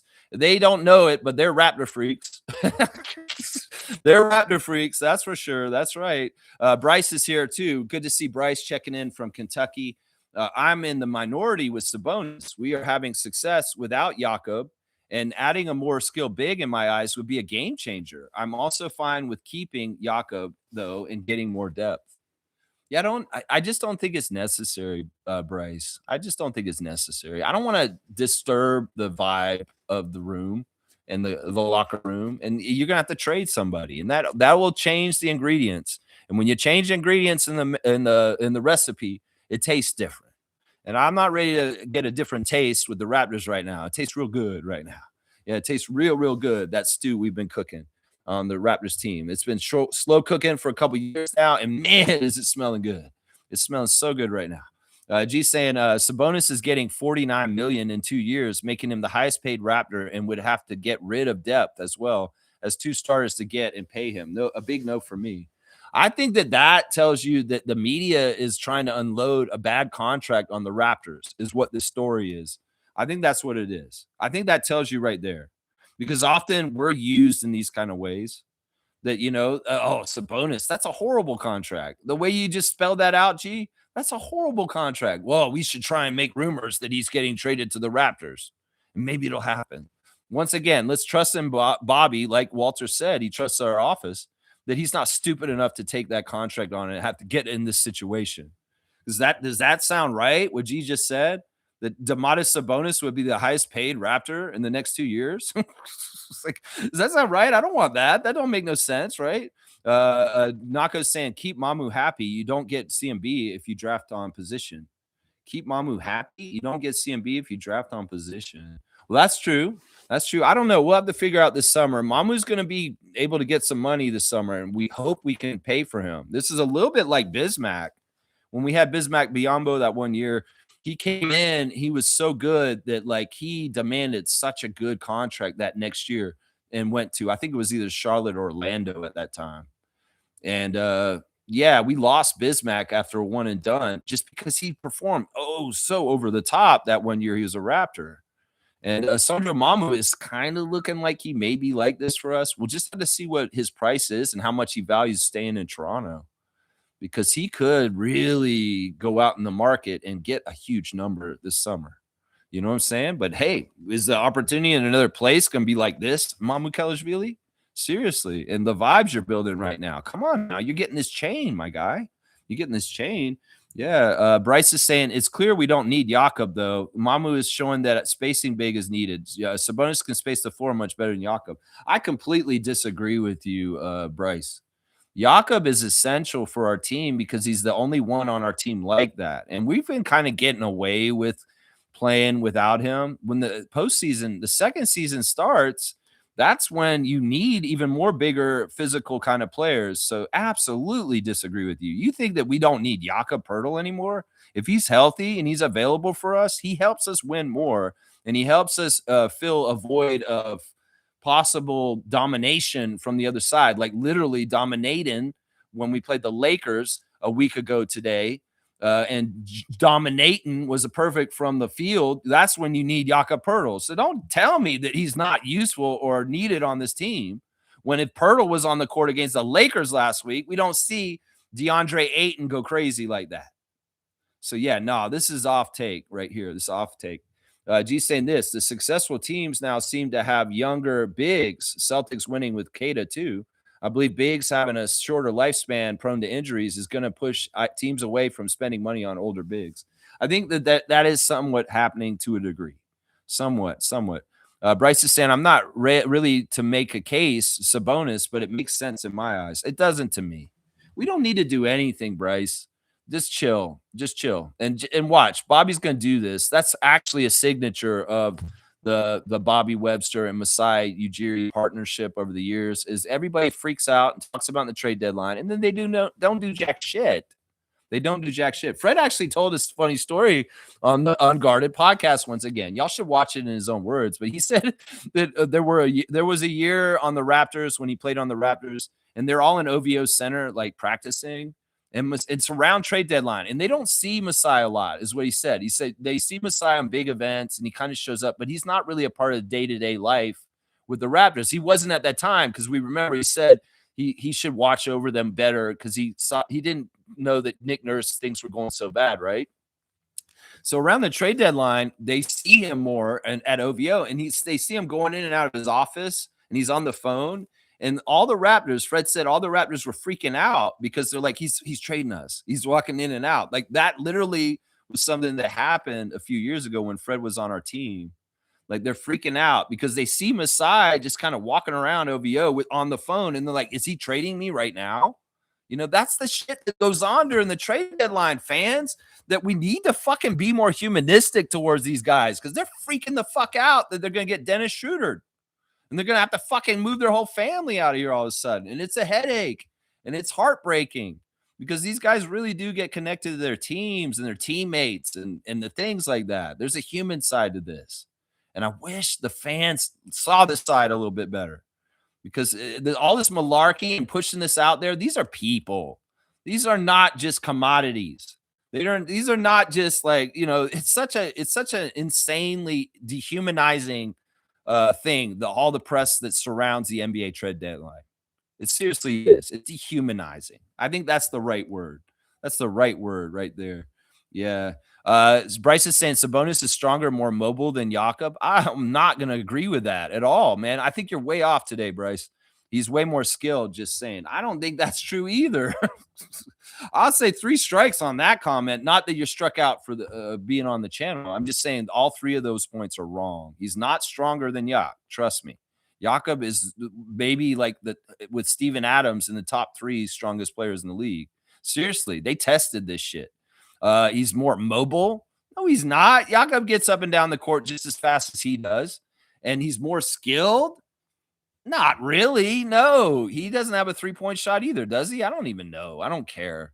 I feel like Jakob has so many good skills from his years in San Antonio and what he's grown into as a player. You just haven't seen him on the court recently. You've forgotten. When you see Yacht come back and he's healthy again, you'll remember again. G's saying, Bryce, 49 million, man. You really think we should take a massive chunk of the cap? That means no 2 starters to make the money work plus depth. Yeah, we're paying Yacht 20 million, like less than half of what he gets. No, this is bad GMing. This is bad front officing, Bryce, right here. Walter's saying at Bryce, we need Jakob. We he's a reliable center. We can't win in the playoffs without a real big. All right, Walter's back in the good books, guys. He may have IQ slandered, and that was his first move here, but he's good. Walter, you're cool. He's right. He's exactly right, Bryce. He's right. All right, not going to saying, we're a good team without Yak. Healthy Yak raises the bar considerably. I agree with that. Too. Fiercely saying, good morning, fam, and happy Saturday. Good morning, MJ. Another dub. Yay. Really glad we held our own against them. Playing against big like Klingon was a good test. Yeah, I'm starting to realize, like, unless the bigs are really accomplished and vet and they really know how to pick a team apart, like dominating, we're okay. We can play Quentin Post. We can play Donovan Klingon. These guys are like within the first couple of years of their careers, and they don't know exactly what they're doing. So we can beat their ass, and they're not as effective at using their dominant size against us to beat us. So that, I believe that's part of it, the youth, and they're not totally established as NBA players with confidence and ability. Like if we play an older big, a big that's been in the league for a while, a Joel Embiid or a Nikola or a DeAndre Ayton, stuff like that, they may utilize and understand more how they can leverage that. I think that's a big part of what's happened recently and why we've had success against true bigs is because they're young bigs and they're developing and they don't know exactly what to do. Exactly. Totally. G saying Kings don't win with him. In fact, this year they have a 25% win share with him and 3% without. His defense is horrible and would take Scotty space. Yeah, I'm really siding more and more with the anti-Sabonis people coming here. I'm with them. Bryce saying, yeah, I mean, Sabonis was in the MVP race 2 and 3 years ago. Is worth it to me. Well, you may have memories of him, like a peaker time for him. Yeah, we can't do this, man. We can't do this. Bryce, we're not pushing so hard to change the team is what we're saying. At this point, we're good with what we got, and it better be something really, really good if Bobby Webster's pulling the trigger. It better be something really fantastic. And it might have to be a fleece, honestly, where it's just like too good to be true. And it's like, yeah, if we do this, it's a slam dunk. We're going to improve. That's the only way I'm making a big move. If it's like absolutely ridiculously crazy, You know, like some crazy biased move to get Antetokounmpo on our team all of a sudden or something like that. That's it. That's what I would say right there. Yeah. So yeah, Embiid. So is Embiid. Yeah, bigs have short lifespan. She's got some good counterpoints here. Randolph's here. Good morning to Randolph. Weekend blessings, beloved Raptor Freaks family. Know that the race is not to the swift, nor the battle to the strong, nor favor to the skillful. For time and chance happens to them all. Peace. You know, they say the meek shall inherit the earth, but some people are trying to say might is right. You wonder which one wins in the end on that one. You know why big guys like Andre the Giant and Shaq and people like that are gentle giants? You know why big, huge dudes huge dudes are usually gentle and they protect littler people and the vulnerable? Because they understand how powerful they are. They understand that they could be very dangerous and really hurt people. You know, Andre the Giant could probably kill people in the ring when he used to wrestle. And he knew he had to be gentle to protect people. And in some ways, that kind of attitude, the people that are very, very strong, that's the right attitude. In some ways, that's how you keep your strength. Because if you abuse your strength, if you try and go around and say might is right, and I'm just a big bully, I can take whatever I want because I'm so strong. Sometimes you find out the limits of your power in that way.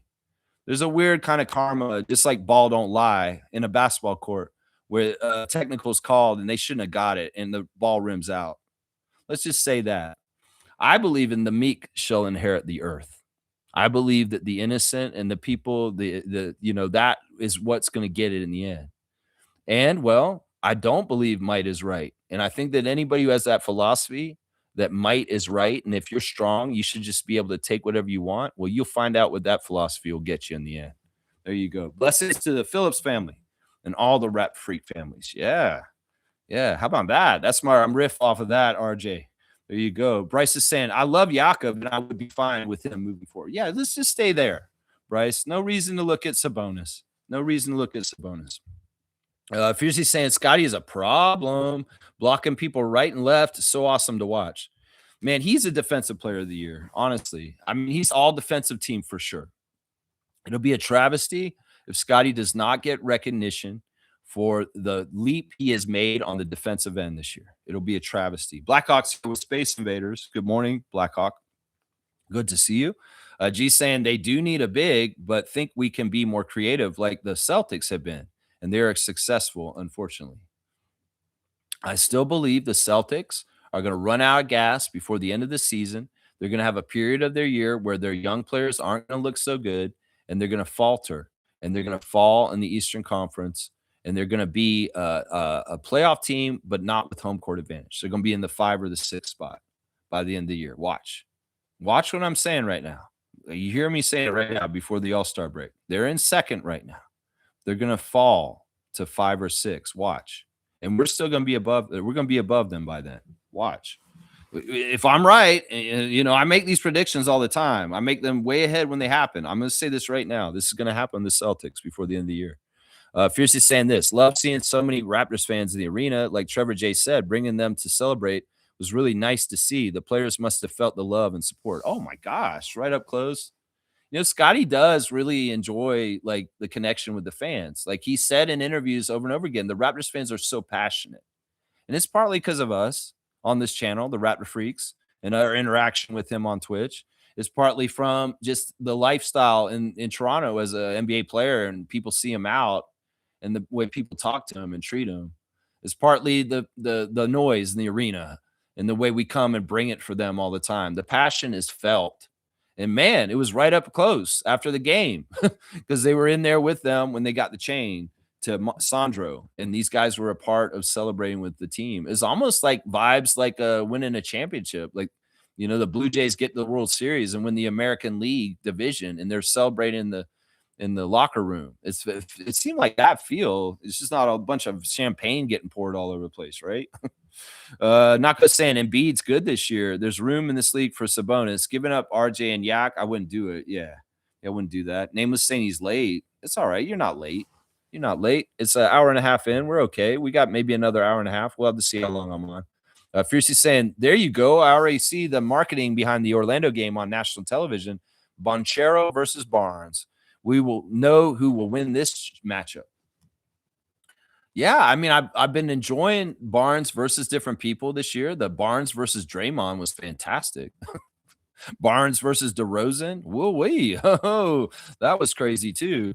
Yeah, we're going to see this. Paulo versus Scotty. And the one thing we've noticed in years recently when it's Orlando versus Toronto is, Paulo's going to have a certain scoring kind of punch, and maybe he'll get a couple of rebounds, but his game is not as complete as Scotty's. That's the thing. They're easy to compare, and there's always going to be kind of like gauging Scotty versus Banchero and all this stuff. But to me, Scotty is just such a more complete player all around as far as the two-way aspect of him, and also just his skills. He has different skills that Paulo just doesn't have. There's a lot of dominance and interesting things about Paulo, and maybe in some ways Paulo's a more natural scorer than Scott. But I think Scotty is the more complete player. And you see that when they play each other. You see that. I'm excited about that game next week. Orlando on national television. We're going to be playing them. And, of course, New York on Wednesday. That's a big game, too. It's a big game. Jimmy Pope's in the house. The Pope of Positivity is in the house. If we had a healthy Yak, I feel we would be a solid 2 seed, even threatening the Pistons for first. Yeah, woulda, coulda, shoulda. We don't know. Even with RJ, our record is so different with and without RJ. And the period of time that we've not had RJ, that is there's an influence in some of those wins there. I would say we probably beat the Clippers when we lost to them in overtime and James Harden recently. We might even beat the Lakers last Sunday, especially if we have Jakob to stop Ayton. That's what I was just saying. It's like we could have won that Lakers game last Sunday if Yak was healthy and out there. And how many of these games that we lost when RJ was out, like the weird games we lost in December, they were kind of like, oh man, we shouldn't have lost that. Yeah, if RJ had been out there, he would have been a winning factor in helping us. Yeah, yeah. He said it's real frustrating to watch the Raptors lose some of these games this year, that he knows directly the impact he could have had to help them in that moment and what he could have done exactly. Yeah, Mamu fire. That's right, fire Mamu. No, don't fire Mamu. Let's see. Let me do the team stats real quick for the Raptors last night. It was interesting that it was such an anemic first scoring quarter, 19-12 at the end of the quarter. And then both teams kind of woke up and got 31 each. And then they beat us in the third quarter, but we had a huge fourth quarter, outscoring them by 10, 34-24 to beat them by 12 by the end of the game, which was fantastic. We outshot them 53%, so a good percentage. The Raptors shot pretty well last night, which I kind of figured they needed to do since the Trailblazers are a larger team, and going inside's not going to be as easy. So I figured the outside shot better be going for them, but they didn't even really shoot a lot of threes, which is weird. They only made 9 threes. They did shoot bad at the free throw line, too. 65%, 11-17. They've been shooting really well at the line. They out-rebounded them by 1, 46-45. The assists, 28 assists for the Raptors with 16 turnovers. So that's a 2-to-1 assist-to-turnover ratio. Is fantastic. 22-15 for the Blazers. 9 blocks for the Raptors. That's amazing. And that's Scotty, 6 of them. Scotty, 6 of them. The fast break points, only 16. It felt like we got way more fast break than that, but we only scored 16 on that. But this is a surprising number to me. We outscored them in the paint, 64-46. Like, seriously, if you told me we're going to get 64 points in the paint against the Portland Trailblazers, a team that towers over us, I would have said, that's crazy. That don't seem right. That don't seem right. And, the foul calls were a little screwy, but it didn't matter, because we still end up getting more foul attempts than them. And it didn't matter. It didn't matter. G saying Sabonis is good. Is he 49 million good? No. Is he worth more than Scotty and Ingram? No. What would Ingram have to get paid when his contract is up? The domino effect would not be good, in my opinion. Exactly. No to Sabonis.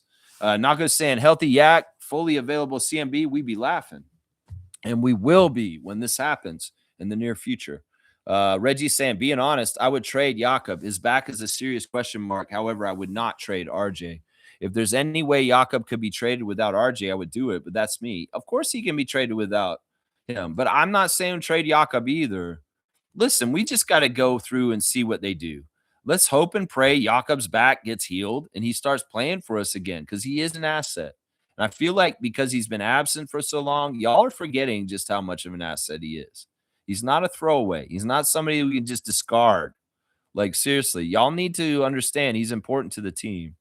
And I'm kind of ashamed that you guys are so quick to say, yeah, we should get rid of him because he's hurt. We don't know how hurt he is and how much he can come back. As we find out over time, we'll analyze it and we'll go from there. Right now, we should stay by him as fans and support him and say, yeah, we love Yak. We want him on this team. That's what a real fan would do right now. That's what I'm saying. Kenrick's here. Kenrick Chronic Art James. He's a tattoo artist in the greater Toronto area. If you have a Raptors tattoo you want to put on your body, this man can do the artwork for you in ink. You can find him on most social media platforms as Kenrick Chronic Art James, and he'll do traditional art forms for you also, not just ink on your body. That's right. He's saying, as I said at the beginning of the season, the Raptors are well balanced with switchable players with intelligence and size. There is no problem players, and we are a top better than 5. That's right.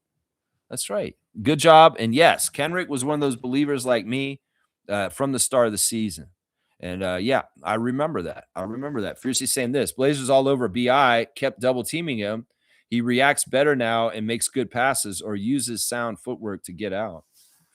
I like one of the two things that I feel like is happening for Brandon and Emmanuel right now is the game slowing down and they're not as rushy and they're more methodical and they're kind of playing at their own paces. And it's being successful with their footwork and their execution as far as the baskets going in. And I like that because sometimes it feels like Brandon can get crowded by defenses or he can get rushed. And it's not really happening right now. And Emmanuel, he's kind of reined in his chaos, like I said. And he seems like he's way more methodical with what he's doing is very purposeful and he's executing. And those are the two things I like the most about kind of the changes with those guys and how they're playing. Walter's saying Yak fully healthy quickly will be way better. He covers up a lot of mistakes at the rim and big screen for freeing up quickly. I'll agree with this. That's one of the luxuries of having Pirtle is that, you can gamble a bit more on defense on the outside and he will clean up some of your mistakes for sure. Walter, you've had a real comeback today, my guy. You've had a real comeback, maybe a bad first step in, but you've been great so far since. Bryce is saying, maybe I'm just a big Sabonis fan. Yeah, it's probably what it is right now. I think he's amazing. He's such an underrated player. He's tough, skilled, strong, and super smart. Maybe he isn't needed here. Maybe he is. I don't know, but he's amazing. Well, we'll keep him in mind for the future, but I feel like we don't need to do anything. And there's no reason to do a trade just for the sake of a trade, is what I'm saying. Reggie's saying this, more likely the Raptors trade for a passable big, no one over dynamic. So the team probably stays the same. That's what I'm saying. Day'Ron Sharpe. People talk about Daniel Gafford. These are the kind of level players. I think Gafford may be too expensive and too much of a waste to probably get at this point. I think it's more of a level like maybe Sharpe. I think Sharpe is the best person to get. Seriously, I really do. If Bobby Webster's listening, I say Day'Ron Sharpe over and over again. Day'Ron Sharpe. Get him. Jimmy's saying, y'all see the clip of the team celebrating with the fans in the back? So cool. Yeah. Those guys are true Raptors fans. They have the same passion we do. That's for sure. That is for sure, my guy. For sure. All right, wait, I jumped ahead. Let me make sure I don't miss any comments here. I'll make sure I get every single one of y'all's comments. That's what we do here, man. We get them all in by the end of the comments. So I see a lot of new names. I appreciate a lot of new subscriptions and people wanting to talk about the Raptors game last night. That's what we do here. We talk about the game, we react, and we do all that. All right, let's see. I'm on Nameless. It's saying, although we're finally withstanding losses without Yak, I really do miss him, and I hope he's okay. I would be delighted if he returned at some point in the season. He should. I don't know. It's a big question mark. And I know we are going to over speculate. This is like a Koloko thing. It's like, we don't know what's going on with Koloko. We can't tell you. And once again, I'll say this. Jakob's injury is a back injury, and he's self-reporting how he feels. It's not necessarily like a surgery where you have recovery and there's a timeline. It really is the kind of thing where he's trying to fix it. And he's the one who decides kind of if he plays or not. It's not necessarily McKechnie. because he has to analyze his back for himself and say, oh, it's too bad. I can't practice today. No, it's too tightened up. And think about it this way, logically. If Jakob Pertl is do you think he's wasting his life and he just wants to check? No, he wants to be out there to help the team. So he has to absolutely not be able to do stuff because his back is seized up and not right. And, he's going to try and get out there, right? You want to think that he wants to be out there to help his team, right? So that's the thing we got to realize. It's not like a normal injury where there's a timeline and we can kind of forecast when he's coming back. It's kind of like a thing where he has to try and get better and better. And he self-reports how he's doing with Dr. Alex, and Dr. Alex monitors it. That kind of thing. Let's see. Reggie's saying Sabonis is very good, but he has to start. Can't come off the bench. Yeah, let's just kill this conversation. Chris comes saying, good day, Lex and Raptors freaks. Raptors are hot. Looks like 20 IQ has been achieved. Let us get healthy. Yak back and Grady coming into his own. Room got to get that 3 ball back. Yeah, Grady plays better second half. Jakob gets healthy. RJ's back. Yeah, we're rolling. We're rolling to have a strong finish in the second half of the season. For sure, man. Nameless is saying, Lex, yesterday I put on my hooded black cloak and joined your pregame ritual and prayed for good health. Okay. Are you a druid? Is that what this is? Or a monk? it's like, what are you doing, man? That's crazy. Walter's saying, because that trade rumor, not the NBA reporter, are reporting. Yeah, don't believe them anymore. Stop listening to them. Watch with your own passionate heart, and stop letting a bunch of malarkey get in your head. Seriously, that's what I say. Chris comes saying, I'm still disappointed in Mamba. You mean Bamba? Mobamba? Mobamba? Mamba? Wasn't Mamba like a kid's candy? It was like you could get Mamba, and they were like little like now and laters, or like the little taffy pieces. Mamba, Mamba candy. They had like banana and orange and stuff like that. I think that's what Mamba is. Or Black Mamba. I guess you could be Kobe. No, you mean Mobamba. Mobamba, not Mamba. He would have been perfect. Just make the number 6 defense even better. Doesn't even need to be a scorer. I'm puzzled on why they got rid of him. I've talked about this extensively. Some of it is he just don't get it. I think we were saying earlier that it's maybe because he's too slow up and down the court. I don't know. He didn't work. They tried him out, and it didn't work. Bobby did that to kind of maybe get us to be quiet. So we kept crying out for Mobamba. So he went and got Mobamba. They tried him. Darko probably didn't think he was worth investing in for the rest of the season, and the salary cap hit and all that stuff. So he said, Bobby, no, he's not the answer. So we let him go. There's a lot to it. Mobamba is a really tall guy. It doesn't mean he's a good NBA player. He can look real good in G League, but once again, there's a red flag. Mobamba has not stuck in all kinds of different places where he should have flourished and had talent and done what he should have done, but he didn't. There's a reason. There's a reason for this, and it's not necessarily a talent or a basketball reason. There's a reason for this. Let's see. Nameless is saying, I hope the Raptors do not make big moves at the trade deadline. Me too. I hope the vibes are strong as is. If we can target a secondary tier player like Monk or Day'Ron, sure. But other than that, I'm cool. We don't need Malik Monk. That'll just gum up the works and make things even more confusing. We got Walter, Dick, Abaji, Lawson, RJ. We don't need no Malik Monk on our team. Seriously, that don't make no sense. Fiercely saying, I stopped paying attention to trade talks. The Trent Jr., Siakam, Fred VanVleet, and Anunoby period messed me up. It was way too invested and triggered. Yeah, we just don't need to look at it. We could be like the players and be like, this is toxic, and we don't need to hear all this noise.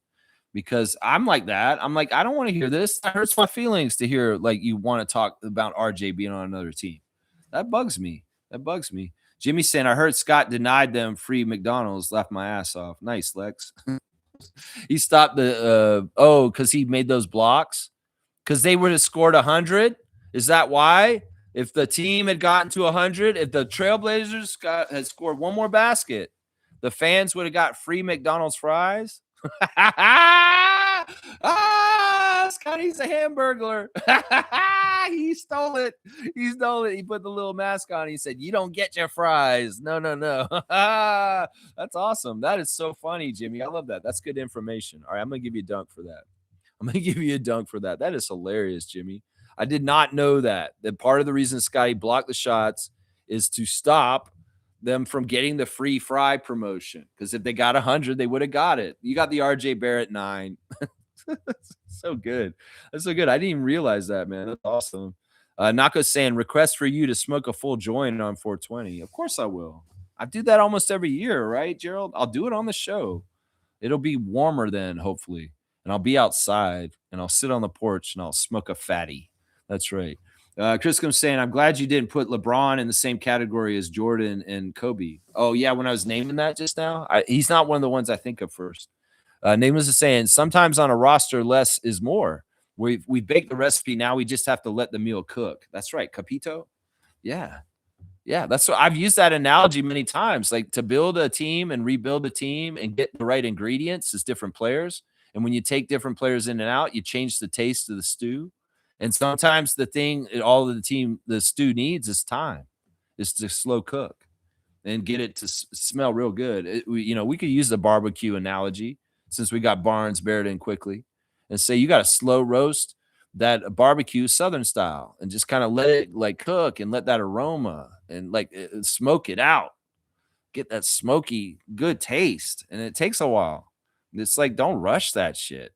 Anybody who's done that kind of barbecuing understands, to get the very best flavor, you got to be patient. And we can use this analogy for a basketball team and rebuilding very easily. And remember, if you take the yak ingredient out, you take the yak out of your meal, the protein, and you put in a Sabonis meat, it's going to taste different. It's going to taste different. It's not going to taste exactly the same. That's all I'm saying. Naga's saying on stream at 420. Of course, I'll do that. Real goated Jidman. Good morning. Thank you for a subscription.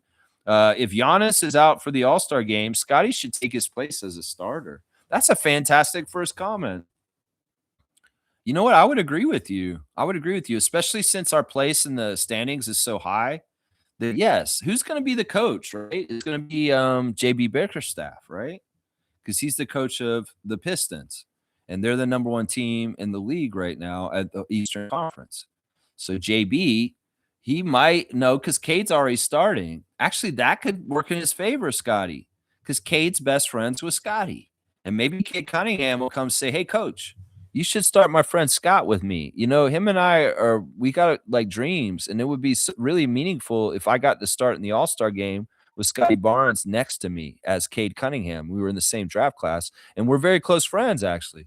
You know what, Cade? We'll do that. Scotty, you're starting. Maybe Cade can put in a word for Scott with his coach, JB Bickerstaff. Maybe. Yeah, I like this. This is a great first comment, man. I hope I hear more from you. Thank you for the sub. Fiercely saying, in NBA YouTube highlights, there's a person who keeps writing Go Raptors from the Philippines.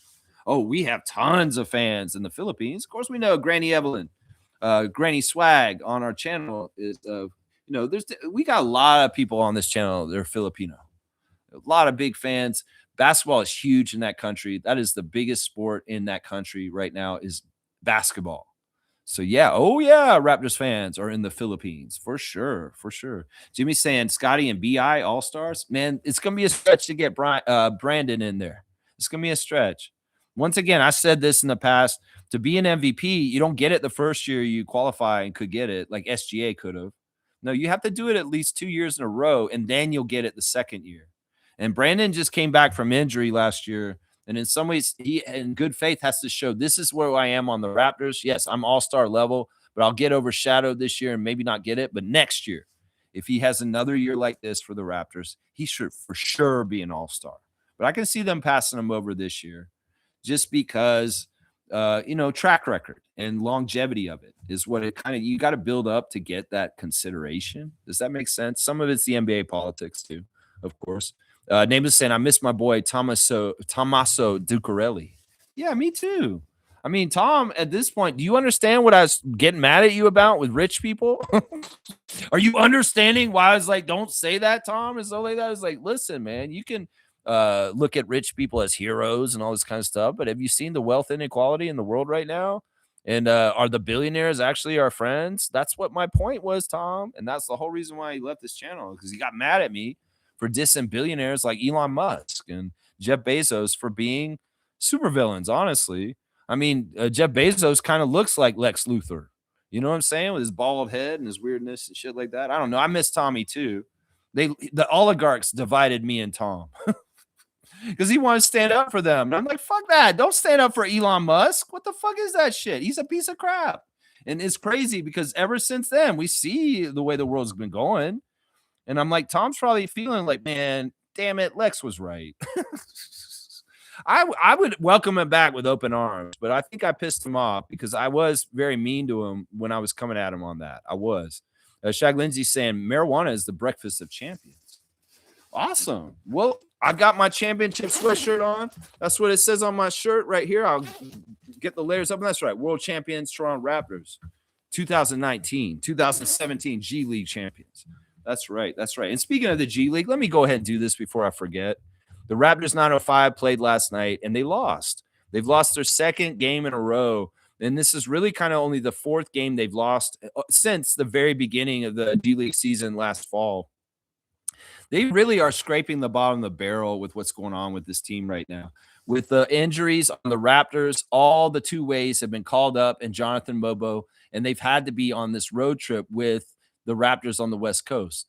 And because of that, Andrew Jones has been missing some of very key players that made them so good this year.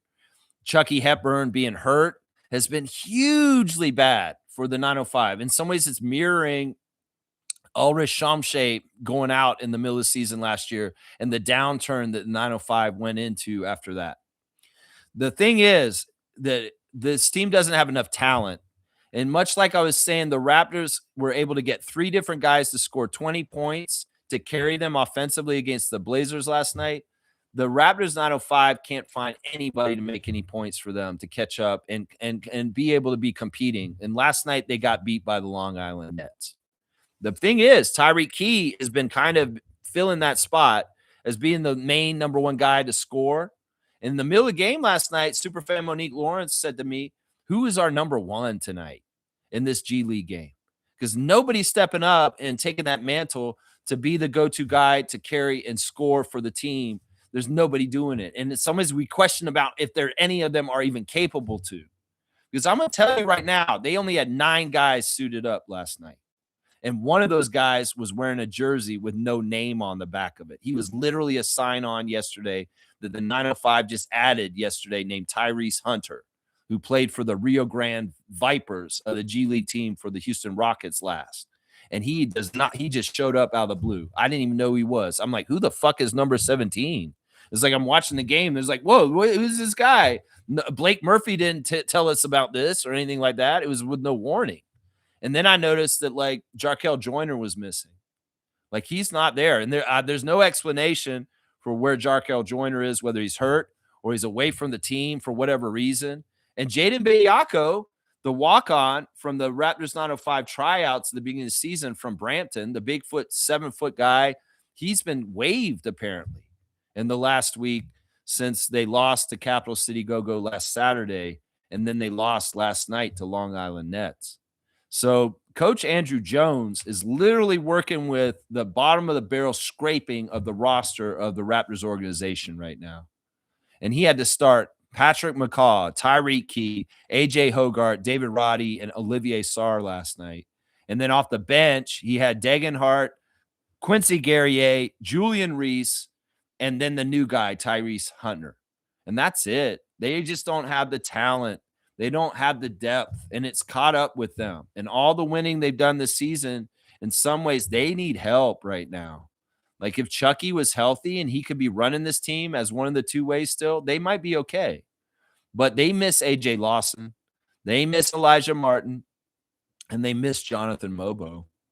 And the 905 were in a bad place last night. My 3 stars of the game and the loss for 905 last night, number 1 star is David Roddy. He was the one who scored 20 points for them last night. He was the only guy that kind of contributed in an offensive punch. They really had a hard time getting points on the board.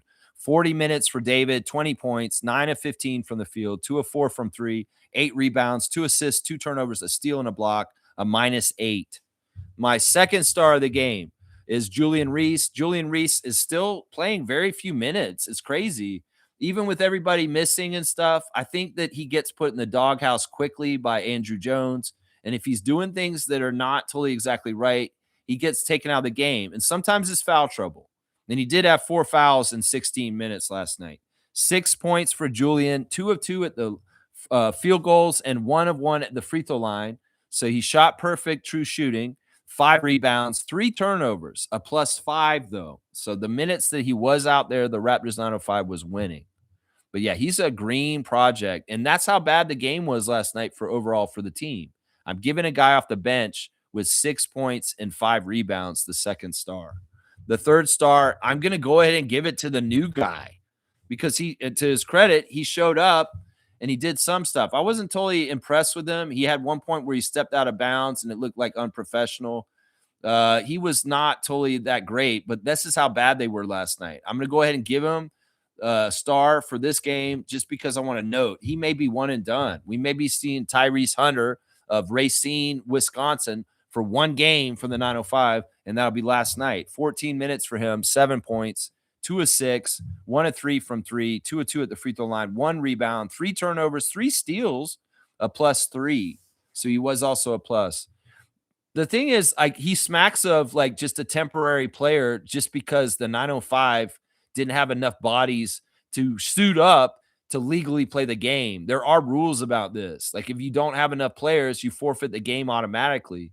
So Luke Wynn got this Tyrese Hunter guy to come and show up at the last minute to the point where they couldn't even stitch his name on the back of the jersey.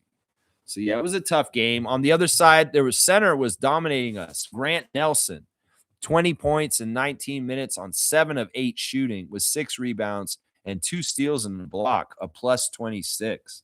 Yeah, he was big time, and he was a big reason why they won. So kudos to the Long Island Nets. They felt like they won the championship because the pedigree and the record the Raptors 905 have, they really did feel like they were like having a big, huge accomplishment. But I hate to break it to them.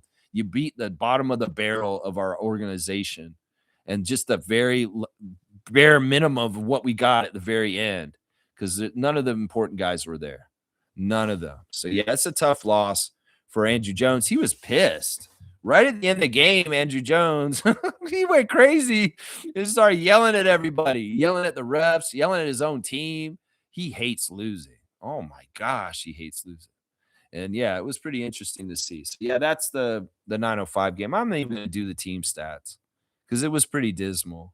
They'll play Orlando's team on Monday, the Osceola Magic. That's the next time. The Raptors 905 are back in action. So that's what's coming up there. Yeah, just a real quick check on that. Kespro is saying, does clickbait generate that much extra revenue? It's just really bad comedy content at this point. Everybody trying to be Stephen A. Smith. It's only going to get worse. I mean, you start incorporating AI images and AI fakery and chat GPT script and just people being lazy and just putting out content that's hollow and has no heart. Is very cardboard, not a lot of depth. In some ways, you know, you're going to get depth here. You're going to get realness. You're going to authentic, and maybe too much depth because I'm on too long. I don't know. Jay Stone's here. Good morning. Thank you for the subscription. I appreciate all the new comments today, man. He's saying Common Man 32 milli entertainment game, and we can't criticize. No, this is what we do here. Listen, we're a positive Raptors fan space. And there's all kinds of toxic places for you to do that. We are a sanctuary away from that bullshit and that noise. You want to criticize the team, go ahead and write your comments on Facebook and Reddit and all those other places. We are a sanctuary, an oasis in the middle of all the bullshit for fans who are sick of all that shit. And we want to have a place to get together and talk about the team in a positive way without overly criticizing them. Like, once again, I'll say, who the fuck are you to criticize Emmanuel Quickly? Did you ever get to the NBA? Did you ever do half the shit he's done in his life? And that's part of the principles right here. I mean, I do constructively criticize the players to an extent, but it's in the goodness of my heart so that they improve and we succeed as a team. Because the ultimate goal of a Raptor freak is more Larry O'Brien's for the Raptors. And if the toxic energy or anything around it is going in the wrong direction to hurt that, we're against it. So I really do feel like the trade deadline has been weaponized to stress test teams and their vibes and their rosters. You go ahead and buy that hook, line, and sinker and feel like you're a true critic like Siskel and Ebert. that I can criticize them because I know all about basketball and I'm just so smart. No, that's not what it is. I'm a fan. That's what I am first. And fans root for their team and they stand by them. And that's the philosophies of this channel. If that's what you want to know why, is what it is right there. Nameless is saying it will be the most Raptor thing ever to re-sign Sandro for like 18 million per year. Regardless, he's going to cost you. We won't sign him for that much. That would be a poor move. And Bobby's not stupid enough to do that. So that won't happen. That won't happen. Jay Stone's saying only if he continues to get better. Manuel's going to be fine, and he's going to be getting better. He's already developing and expanding his game, and there are growing pains along with that where he may look like he's doing bad, but he's actually growing and getting better. And one of the biggest assignments for Quickly this year was to become more of a traditional point guard at times. And he struggled at times with that transition and making his game look like it's worthwhile and doing well. I see the changes myself and how he's kind of changed his behavior and like what he does in the moment. And he's doing things very well and he's learning it. It's just that some people want to criticize him and they want to nitpick everything. And it's not necessary. It's not necessary. It's the same kind of nitpicking Kyle Lowry dealt with. It's the same kind of nitpicking Fred VanVleet dealt with. It's the same position. It's the same mode and the same person on the team. And these guys have the big balls to shoot the shots that count and matter, and they need to take the shots because we need people to score. And that's been the whole thing about Lowry and VanVleet into Quickly now is that you guys just don't get that. And you feel like you want to criticize our leaders, our guys that are going to win the games for us with big shots, but they will fail sometimes too. You go ahead and criticize them. But who the fuck are you to criticize them? Did you play in any NBA games where you had to take game winner shots and you had to put your reputation on the line about whether you fail or succeed and everybody's going to either love you or hate you for it? Yeah, that's why y'all hated Fred. That's why y'all hated Kyle. And that's why y'all come at Emmanuel too.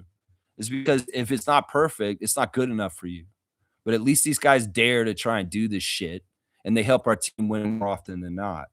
That's what I've always felt about Lowry, VanVleet, and Quickly now, because it's the same phenomena. It's the same shit. Just change the names. And, people could have gone all crazy about Kyle Lowry early in his career, and we could have railroaded him off our team without even getting the championship with him. So let's understand patience and criticizing sometimes needs to just be paused. How about that? That's right. Jimmy's saying this. The way I look at it is they get paid to win, and we're winning. And IQ is a big part of that. His play does not justify the hate he's gotten. Exactly. And some people are overboard with it. So just call me the other side of the scale, tipping it the other way. Maybe I'll go a little bit over positive and protecting them and supporting them. Because some Raptors people, I won't even call them fans, are so nasty and toxic and horrible that there needs to be a balance in our nation of, just like there's so many people that are so negative and against the Raptors. Well, I'm the antidote. I'm the other side.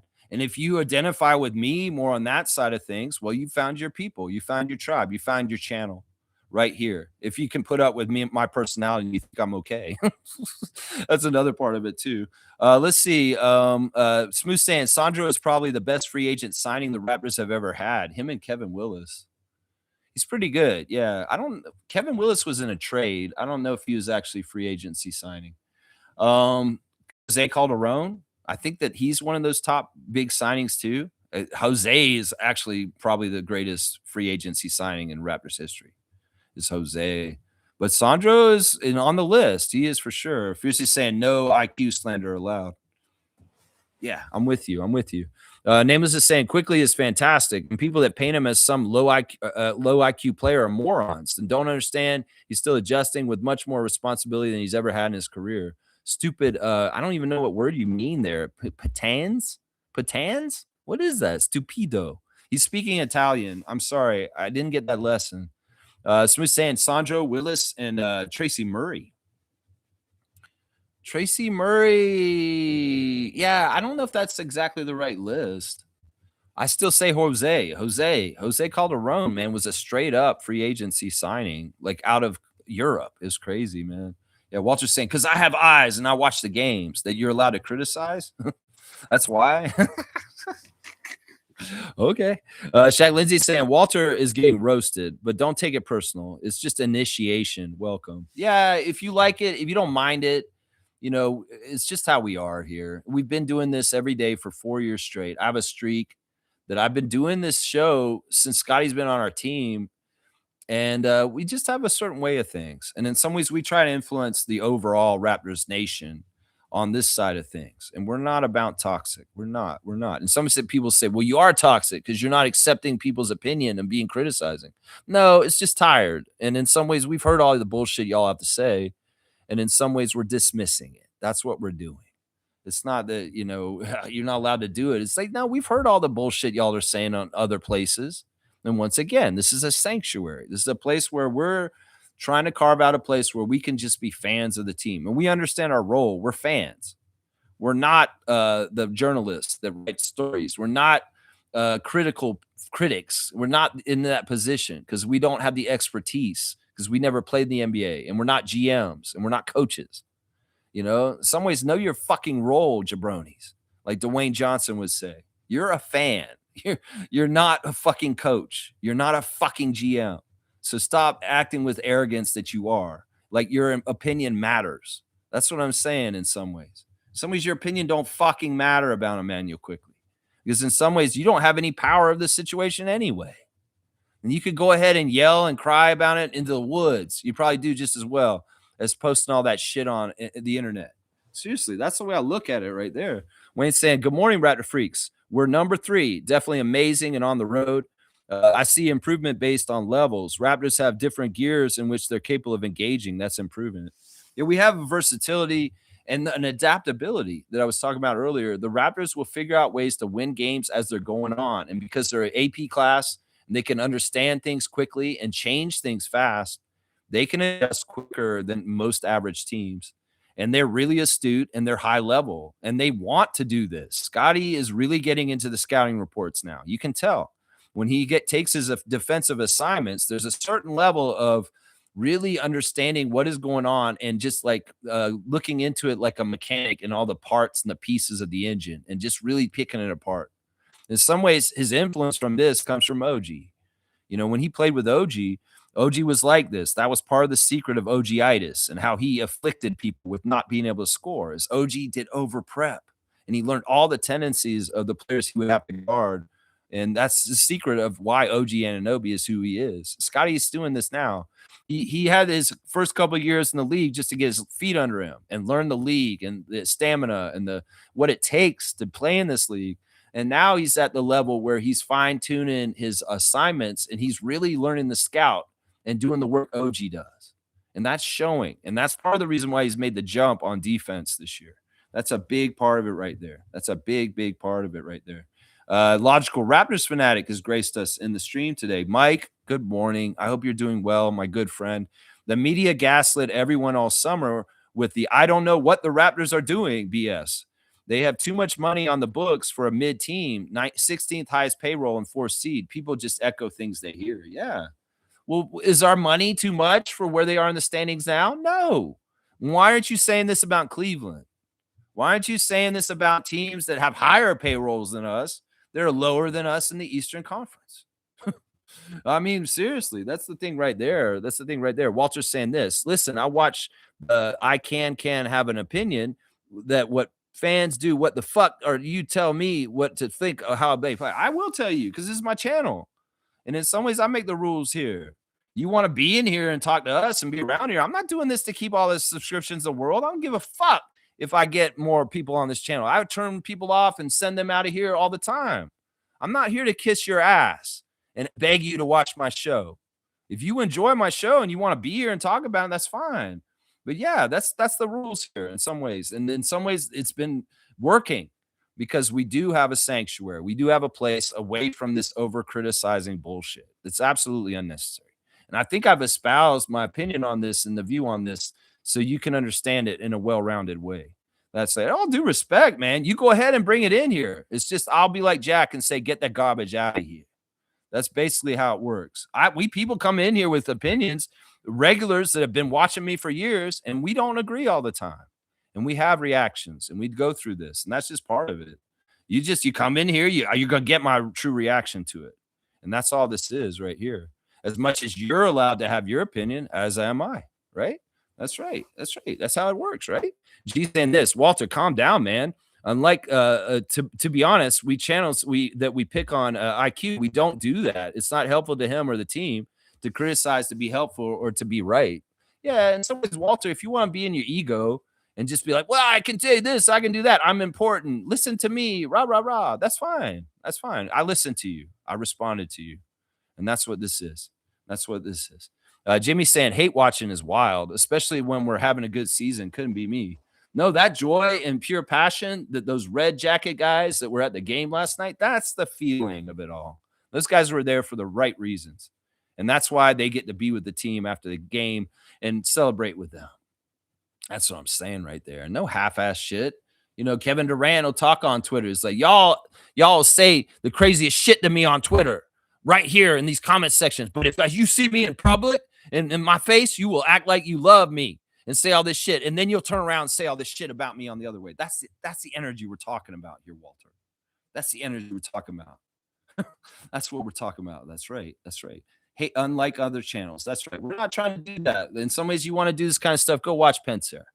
Go fucking watch that loser ass, negative piece of shit, Robert Pencer and Pencer basketball. That may be better your channel, Walter, because then you could go in there and be toxic and talk all this crazy shit about quickly, and they'll love it. They'll be all about. See, that's the thing. I'm Batman. He's Joker. And you go ahead and be on the Joker side with the Jokers. I'm Batman. Yeah. That's it. That's it. That's it right there. And we need both. That's right. He who shall not be named. Smith saying, according to reports, it's the Kings, not the Raptors, who are hesitant to trade. They don't want Jakob's contract. That sounds like bullshit. And why do you even bring this garbage in here? Smooth Brown Man, we love you, but get that garbage out of here. That just sounds like made up rhetoric. That don't sound like it's anything like that. That's bullshit. That's bullshit. D. Roy's here. Good morning, D. Roy. Thank you for your subscription. I think they could really use a solid backup big that can step into a bigger role whenever Jakob is injured. I agree with this. Absolutely. I think that is the one need this team does need is more depth at center. And I feel like it's a backup to Sandro even. It's like we don't need a big as good as Sandro. It maybe just a little bit of a different look that has a different kind of skill set at the 5 kind of. You know, we had a really interesting look when Kelly was on our team with Jakob, and the very different kind of feel when Olynyk was out there as opposed to Pirtle. So, you know, you got Sandro's different than Pirtle. Maybe there's a big, brutish kind of guy that can be the 3rd center. And in some ways, he's somebody that's a good lane clogger, maybe an extra 6 fouls, a physical presence, a rebounder, and a shot blocker. Because in some ways that's the depth we need. Because if Jakob is the only true guy that's like that at the legitimate NBA center size, maybe we need somebody that shore that up. I completely agree with this. Completely agree with this. Jimmy's saying drops 40 bombs, game winner, and it's a huge reason why we're a winning team. The way people talk, you'd think he's average 10 points and he's playing on a play-in team. Shaking my head. Yeah, Jimmy, I don't get it either.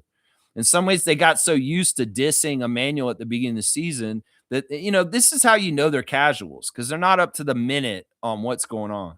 They're not watching the recent games, the game in Golden State, the game in Charlotte this month where you hit a game winner. They're not seeing this shit, and they're not realizing that the tune that they're singing is outdated and it is not apropos to the current situation.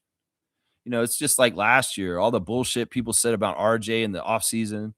Well, RJ came in the beginning of the season. He quieted all that shit. Well, Emmanuel's quieting all this shit now. And people want to still hold on to that tired old song. I just say you're not paying attention and you're a casual because you're singing old narratives of negative people from November. And that doesn't even pertain to the end of January now. Is what I say about that. I mean, that's part of it. It's like you go ahead and just sing a tired song that idiots were singing earlier this season that I didn't ever believe because I trusted and had faith in Emmanuel that he was going to show his worth and he was going to come around and he was going to do amazing things for our team like he's doing right now to help us win. I didn't sell him short before that. I said, look, everybody's got different things and things, even with Grady right now. there's different things they're going through, and they come out the other end, and they're better for it usually better for it. That's right. Wayne's saying I saw Coloco. He got a two-way with the Hawks. If we're still talking trades at a time like this, any losses that happen, our cloud coaches will want everyone traded except for Scotty and BI. We learned nothing. Yeah, good thing for Coloco getting a two-way and playing with the Hawks more. It's interesting. It's an interesting thing. Yeah, in some ways it's like, I don't know. People just need something to talk about, I guess, is what it is. Nameless is saying, I called the Raptors top 3 before the season began. Give me my dunk. All right, you can get a dunk for that. For believing in them and being positive for them, sure. Nameless, I'll give you a dunk. You're going to demand it? Yeah, that's fine, my paisano. Man, I wish I had you more regularly in the chat, but I know you're here on the weekends when you're not working, and I appreciate that. So, yeah, you got the Corey Joseph 6 coming out of Pickering, my guy. You got the Bill Russell 6 that's retired. Let's see. Saying per Sam Mick, who's very dialed in and knows the stuff. I don't give a shit whose name is what. Sports, all that shit. I don't care. Sports is business. You know what? Business, money, it's not the most important thing in the world. All that kind of bullshit, it's going to be found out very soon. That all that shit is just a mirage, and it's a system of all kinds of bullshit. Trust me. So I get what you're saying, and I don't need to believe Mark Stein, Jake Fisher, Sam Amick, or any of these assholes anymore, because honestly, the whole journalistic integrity of the world has gone out the window. And even if these are respected writers, I mean, Zach Lowe, I may listen to still in some ways, but I always tell people, don't listen to anybody about rumors about the Raptors if they do not have a Canadian address. Because a lot of these U.S. writers that write about the Raptors are not getting their information from the Raptors. Because the Raptors don't put out information. And anybody you want to listen to about the Raptors and rumors is Blake Murphy, Michael Grange, Josh Lewenberg, Doug Smith. These people who are actually on site with them every day, and they're around the team and actually talk to the people actually involved. Don't listen to anybody on stateside, because they don't even do their homework on who the Raptors actually are. They have no pulse on our team in any way. And that's why I'm like, why do you guys listen to the ESPN writers or Bleacher Report about Toronto? Because in some ways they knowingly and purposefully ignore us. So how the fuck did they have an educated opinion about our team? They're the ones who say they don't know what we're doing in the summer. They're like, I have no idea what's going on with the Raptors. Okay, don't know. And realize Brandon's coming healthy and we're going to kick a bunch of ass. So you go ahead. You don't have to know. That's fine. You go ahead and cover for us and let us be undercover and come in and mess all y'all up without even knowing what's coming. That's fine. We'll play into it. That's right. Nah, fuck your channel. You talk about me personally when I was engaged positively. Yeah, because I'm against the action. I don't know who you are, man. I'm just saying, if I came down to your work and criticized you, how would you feel? That's right. I'm trying to give you the perspective of Manuel quickly. That's what I'm saying. Nameless is saying, I was blessing Masai's name last night, thanking him for selecting Scotty Barnes. What a solid he did to this town. He really is like a one of one.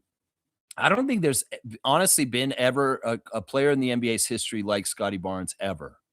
I mean, there's similarities to people like Tim Duncan and Bill Russell, but he's just such a weird hybrid of skills that is really kind of unseen ever. And it's not like Giannis. It's not like Jokic. It's not like these kind of things. It's in a different kind of combination. It really is special. And that's what Masai said when he drafted him. He's like, he didn't take the bullshit that they try to feed us about Jalen Suggs. He drafted the right player. And he said this was the hardest part of getting the next championship was landing Scotty. And y'all can see how that's true at this point, right? Yeah, Mike's saying Sam Amick said there hasn't been any offers between the Kings and the Raps. It's all hot air and speculation, honestly. Nameless saying Jakob Poeltl and Colin are my favorite players on the team, untouchable. Yeah, I like both those players too. RJ's my favorite. Let's see. Yak over Sabonis. I'm totally with you, Fiercey. Mike's saying Domas falls out with the coach a lot. Nate McMillan, Nate B, Mike Brown, etc. You saying that Sabonis didn't get along with his coaches and a lot of times in his career? That's interesting. That's interesting intel. G's saying Scotty is the only player in the NBA with 60 blocks and 60 steals. That's right. That is very, very impressive right there. I like that. All right, let me see. Where am I in the chat? I think I missed. Okay. I'm saying Yak being out has silver lining. Scotty has had to take it to the rim more often, post up, poster players, and was able to focus on blocking and rim protecting. Yeah. Yeah. I think I've made this argument recently that this is a stress test for our team without having Yak. And in some ways, we got to see how we react and next man up and how we adapt and figure out ways to win in his absence. And that's in some ways been helpful, honestly. In some ways, it's helped development in a weird, awkward, like you got to do this. If you don't, we're gonna sink. It's a sink or swim kind of thing. Mike's saying smooth Pirtle won't hit the minutes to get the 5 million added to the year last year. So his last year will be 22 million, not 27 million now. See, Mike's our capologist and he keeps track of the salary cap. And, that makes sense to me. If Yak doesn't play a certain amount of games this year, some of his bonuses and incentives don't happen. And that changes our salary cap structure and all the worries about the apron that everybody's been chicken littling the Raptors fan base about, like gaslighting the Raptors fans to say, oh, we have apron problems and all this stuff. No, we don't. We never did. Like all last summer, all that crap about this and this, about the apron and the salary cap was all hot air. And if you'd been watching this channel last summer, you wouldn't have bought into it and realized it was just a whole bunch of bullshit because Mike, logical Raptors fanatic, had given us the information to tell us that it was an absolute false narrative. And it's the stupidest thing they tried to scare Raptors fans with this past year is worries about the salary cap. Come on, go talk to me about other teams that are all kinds of worse shape with their roster salary structure and all the things they're doing. Not the Raptors. That's the gaslighting, the U.S. media once again, and Raptors fans being stupid enough to fall for it. Yeah. Kenne's here. Good morning, Kenne. IQ loves these late games. Yeah, the West Coast has been good to them. I mean, we're falling asleep watching them, but these guys are very energetic and rejuvenated, and they've just been, man, they've been vibing strong. This happens on road trips. Teams become like a band of brothers on the road, and it's they're doing hotels and sometimes it's a real bonding experience. And I think this road trip has been a huge bonding experience for the Raptors. This one in particular they're on right now. Wayne's saying all the Sell Jakob crowd were they watching last couple seasons when we were in the early development stage that it was Jakob who carried us. With Jakob and Mamu, we're good. You like Sabonis? Cheer for the Kings. Wayne, you getting a dunk. I like that sassiness. You like Sabonis? Go cheer for the Kings, is what Sergeant at Arms Wayne Strainer is saying. He's got his first dunk of the year. That's a Anunoby 3. Forget that. That's a BI 3 right there. That's a BI 3. Mr. Quasimodo saying, thank you, God and Jesus. You saved me. Yes, thank you, Lord, for the roof over my head, the food on my table, the friends and family and the people that love me. And thank you for the Raptors. And thank you for 2019 and the Larry O'Briens to come. Thank you for everything. I appreciate you so much. So much glory to God. And gratitude is in my heart for, I know that not everything is for granted. And that I just appreciate you with the blessings and may those blessings multiply. Amen. Yeah, and for everybody too, man. Seriously, everything I wish for myself, I want for everybody else, and that's the difference between some people in this world. Some people just want for themselves, and they don't give a shit about anybody else, and they'll let them waste away. No, if I want it, I want everybody to be able to have it too. I've always been that way in my life. I always have been. I'm not trying to compete with anybody. I want everybody to have a fair shot and an equal chance. That's what it should be. That's what it should be to me. That's right. Thank you, God. Amen. Amen. G saying Brooke Lopez had a back injury at 30, fully healed and became very successful. Let's have faith this will be Yak's path. Yeah, let's wish good things for him. Let's wish healing vibes and healing energy to his back. That's what a Raptor freak would do. That's what they would do. That's right. Yeah. Chris comes saying, yeah, Moses Brown. Okay. Wayne's saying, even my indifference to Abaji, I value him and want him on this team. He's a student of the game and seems to be very coachable. If Darko values him, that's all I require. Yeah, it very well may be that he gets traded very soon, and I'll be sad about it, but he'll always be a Raptor. We'll have the memories, and we'll honor him and cherish him as an alumni no matter what. But I do also understand that Abaji's particular situation with his contract and things that are coming up, he is the most likely person to get traded by the Raptors. Out of everybody on our team, Ochai Abaji is the most likely. And that's educated. That's not opinion. That's just the truth. Kaloy saying IQ believers slept well last night. That's right. That's right. I did. I slept pretty good last night. Trevor saying quickly see all the trade rumors and went to work and was very professional about it and put up a number. Yeah, I don't know why this Walter guy came in here thinking that we were going to come and kick Emmanuel around. Like, the dude's playing amazing right now, and we're not like that. It's like, dude, if you want that pack of hyenas, you can go find it somewhere else. Seriously, we're not like this. See, we're praising him. We're talking him up. That's right. Kawhi saying, I love what I saw from IQ. Yeah, he played great last night. He's my second star of the game behind Sandro.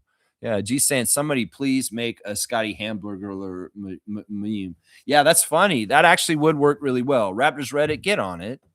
Get a Scotty Hamburglar meme because he stole the fries from the Portland fans. This is so funny, man. Trevor J saying Scotty's the only player in the NBA with 60 blocks and 60 steals. I think you said that already. And Common Crazy saying no swearing snow day tomorrow. Okay. Oh, straight goods on Canadian goods, guys. You could go to the grocery store and buy Schmuckers. You could go and buy some American brand jam or fruit spread or jelly or whatever you want to call it, marmalade. But there is a company here in Canada that makes Canadian jam, and it's Crofters. Crofters organic strawberry jam fruit spread is what I got right here. You can tell it's Crofters because it's got the little black bear on it all the time. You know, they don't really have commercials on TV because Canadian companies have not really advertised like American companies do in our country. But if we're going to pivot to more buying Canadian, you need to have product recognition of Canadian labels. And Crofters is a fantastic brand to get your jam needs. So I tell you, if you go to the grocery store and you see Crofters on the shelf, buy it over Schmuckers because this is a Canadian brand made by Canadians for our economy and keeping the money on our country. And I would say right now, if you go somewhere and they don't have Crofters, you tell that business to say, I'd like you to carry Crofters jam because I want to buy it, because I want to support Canada. It's fantastic stuff. I love this stuff. I've been eating Crofters for a couple years now, and it's a fantastic product. Just trust me on this. So ask for Crofters. If they don't have it, if they have it, buy it, is what I'm saying right now. Yeah. Mr. Quasimodo is saying, can you get into detail with BI this last game? Okay, so last night, you know, some of the stuff I really love about Brandon right now is that, like, sure, he's the priority guy. Sure, they're feeding him the ball a lot. And, you know, but at the same time, I found that he gets a lot of his success off the ball, like on incident. Like, you know, the game, the ball moves around, and sometimes they find him when the shot clock's getting close, and he bails us out. Some of the stuff he's been doing lately is like you see the very high level of skill with Brandon with his shooter's touch, because sometimes his shot is not exactly to go in, but he does such a good job with, and this is what all the greats do. Like Kawhi had it too. And that's what the shot was when we beat Philadelphia, is the spin off his hand and the way of understanding physics and inertia and momentum, and also like the way a ball will bounce. It's very much just like a billiards player that understands the cue in English, and the way you hit the cue ball can make it do spins and do super shots. If you played a golf video game, you could do a certain spins on Hot Shots Golf where you can make the ball spin into the pin and go into the hole. So these kind of top level offensive talents like Kawhi Leonard, like Brandon Ingram, they really understand spin and English, and how you affect the ball can really increase your percentage of the ball going in, and that shooter's bounce. You know, you see it on Scott's free throws.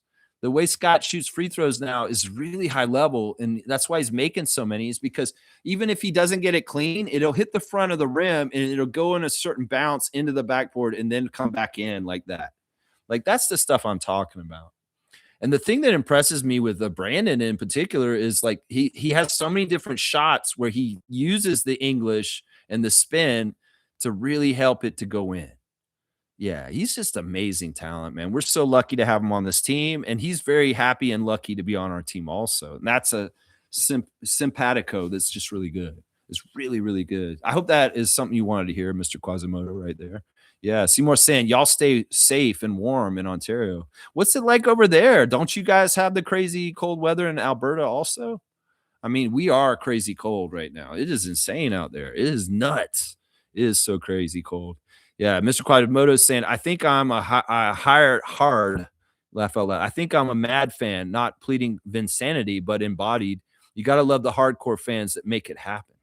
That's what I'm saying. I mean, we're all passionate fans. It's not a contest. I recognize if you're a positive fan and you just really love this team and you're coming at the team in the right way, you're with me. You're a bird of a feather with me. And there's so many of us. You know, the super fan Monique Lawrence is a great icon and example of the epitome of how to be a Raptors fan the correct way.